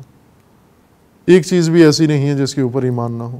یہ تقویٰ ہے. اس چیز نے رسول اللہ کو محفوظ بنا دیا ہے. تردید نہیں ہے، تذبذب نہیں ہے، شک نہیں ہے. بے تقویٰ انسان، بے تقویٰ سیاستدان کون ہے؟ جو ہر ایک محفل میں نظر آتا ہے، جو ہر بات سنتا ہے، دین کی بھی سنتا ہے، بے دینی کی بھی سنتا ہے، کفر کی بھی سنتا ہے، منافقت کی بھی سنتا ہے، مجرمین کی بھی سنتا ہے، شرابیوں کی بھی سنتا ہے، خیانت کاروں کی بھی سنتا ہے. کیوں کہ اس طرح سے تنہائی سے نکل رہا ہے. آج مثلا رسول اللہ ایک کو خطرہ تو تھا نا، خوف تھا نا تنہائی کا، کہ منافقین کی نہیں مانوں گا، کفار کی نہیں مانوں گا تو تنہا ہو جاؤں گا. تنہائی سے نکلنے کے لیے کیا کروں؟ قوم کو تنہائی سے کیسے نکالوں؟ ملک کو تنہائی سے کیسے نکالوں؟ مثلا آج بہت سارے ممالک میں یہ باس ہے، ایران میں یہ باس ہے کہ ایران کو کفر تنہا کرنا چاہتا ہے منافقوں کے ساتھ مل کر. خوب یہ کفر کی تنہائی سے کیسے نکلیں؟ اب دو نظریے ہیں وہاں پر، ایک رہبر کا نظریہ، ایک صدر کا نظریہ ہے. صدر کا نظریہ ہے کہ یورپ کے ساتھ تعلقات قائم کر کے ایران کو تنہائی سے نکالیں، کہ دشمنوں نے فیصلہ کر لیا اس کو تنہا کرنا ہے. تنہائی سے نکلنے کا طریقہ ان کی طرف رجوع ہے. ایک رہبر کا نظریہ ہے کہ اللہ پہ بھروسہ کر کے تنہائی سے نکلنا ہے. وہ اسی طرح قوم کو تنہائی سے نکالنا، اپنے آپ کو تنہائی سے نکالنا، مومنین کو تنہائی سے نکالنا. تنہائی سے نکالنے کا مطلب یعنی آپ کفار و منافق ہو، ہر فاسق و فاجر ہو، ہر خدا کے دشمن کے ساتھ جا کر بیٹھو گے اور اس سے یہ نتیجہ نکال رہے ہیں کہ ہم قوم کو تنہائی سے نکال رہے ہیں. ہرگز. تنہائی سے نکلو، تنہائی میں جاؤ گے جب اللہ کو چھوڑ دو گے، جب خدا کو چھوڑ دو گے. ملک تنہائی سے نکالنے کے لیے خدا پہ بھروسہ کرو، اور وہ تقویٰ سے ہوتا ہے. جب سیاستدان میں تقویٰ ہو، جب اس کے اندر یہ بصیرت ہو، جب اس کے اندر یہ شعور ہو، جب اس کے اندر آئیڈیالوجی ہو، جب اس کے اندر پختگی ہو، جب اس کے اندر یقین ہو، یہ تقویٰ کے بنیادی ارکان ہیں. وہ انسان ہے محفوظ. یا ایھا النبی اتق اللہ، تقویٰ اختیار کریں. وہ جو اللہ کے حفاظتی اصول ہیں انہیں اپنا لیں. جب وہ اپنا لیں گے وَلَا تُطِعِ الْكَافِرِينَ وَالْمُنَافِقِينَ، منافق اور کفار کی بات ماننے کی ضرورت نہیں ہے، بالکل نہ مانیں. ان اللہ کان علیما حکیما واتبع ما یوحیٰ، وحی کی پیروی کریں جو آپ پر نازل ہوتی ہے. من ربک ان اللہ کان بما تعملون خبیرا، خدا خبیر ہے، خدا جانتا ہے. وتوکل علی اللہ وکفی باللہ وکیلا. یہ ہے اصول و ضابطہ قرآن کی طرف سے اطاعت کے لیے، کہ آپ نے اطاعت نہیں کرنی ان گروہوں کی، نمونے کے طور پر کفار و منافقین. لیکن اس وزن پر آگے جس طرح انسان، جو لوگ شاعر ہیں، شعر لکھتے ہیں، تو ایک اس کے لیے تضمین کوئی لکھتے ہیں اور پھر اس کے اوپر آگے کتنے مصروں کی غزل یا شعر نظم لکھ دیتے ہیں، ممکن ہے 100 مصروں کی نظم بنا دیں آگے. اسی طرح سے یعنی یوں سمجھ لیں کہ یہ وہ مصرع ہے جس کی بنیاد پر آگے جانا ہے. لا تطع الکافرین والمنافقین، ان کی اطاعت نہیں کرنی. خوب اس کو تکمیل کرو تو 100 مصرے اس کے ساتھ اور ہیں. جتنے گروہ کفار و منافقین کی طرح یا انہی میں سے ٹوٹے ہوئے بنے ہوئے ہیں، مفاد پرست گروہ، ثروت مند گروہ، اقتدار پسند گروہ اور منافع خور گروہ، حرام خور گروہ، فیسیں لینے والے گروہ، معاوضہ لینے والے گروہ، اپنے مفادات کے پیچھے پڑے ہوئے گروہ، ان سب کی پیروی مت کریں، اطاعت نہ کریں. یہ اگر آ کے اثر انداز ہوتے ہیں آپ کے فیصلوں میں اور آپ کے دین میں، ان کی بالکل پیروی نہیں کرنی آپ نے. تو یہ نمونے کے طور پر یہ ذکر ہوا ہے. ابھی بس جاری ہے، یعنی یہیں پہ ختم نہیں ہو جاتی. ولا تطع، اطاعت مت کرو. پہلے ہم نے وہ آیات دیکھی ہیں، اطیعوا اللہ، کرو اطاعت، اللہ کی کرو، رسول اللہ کی کرو، اولی الامر کی کرو. یہ وہ فصل بیان ہو رہی ہے جس میں کہا گیا کہ اطاعت مت کرو، نہ کرو اطاعت. کن کی نہ کرو؟ طاغوت کی نہ کرو، کفار کی نہ کرو، منافقین کی نہ کرو، وڈیروں کی نہ کرو. جس طرح اہل جہنم کہیں گے کہ انا اطعنا سادتنا و کبراءنا، ہم نے بزرگوں کی اطاعت کی ہے، ہم نے سرداروں کی اطاعت کی ہے، ہم نے لیڈروں کی اطاعت کی ہے، یہاں جہنم پہنچائیں، بس نہ کرو ان کی اطاعت.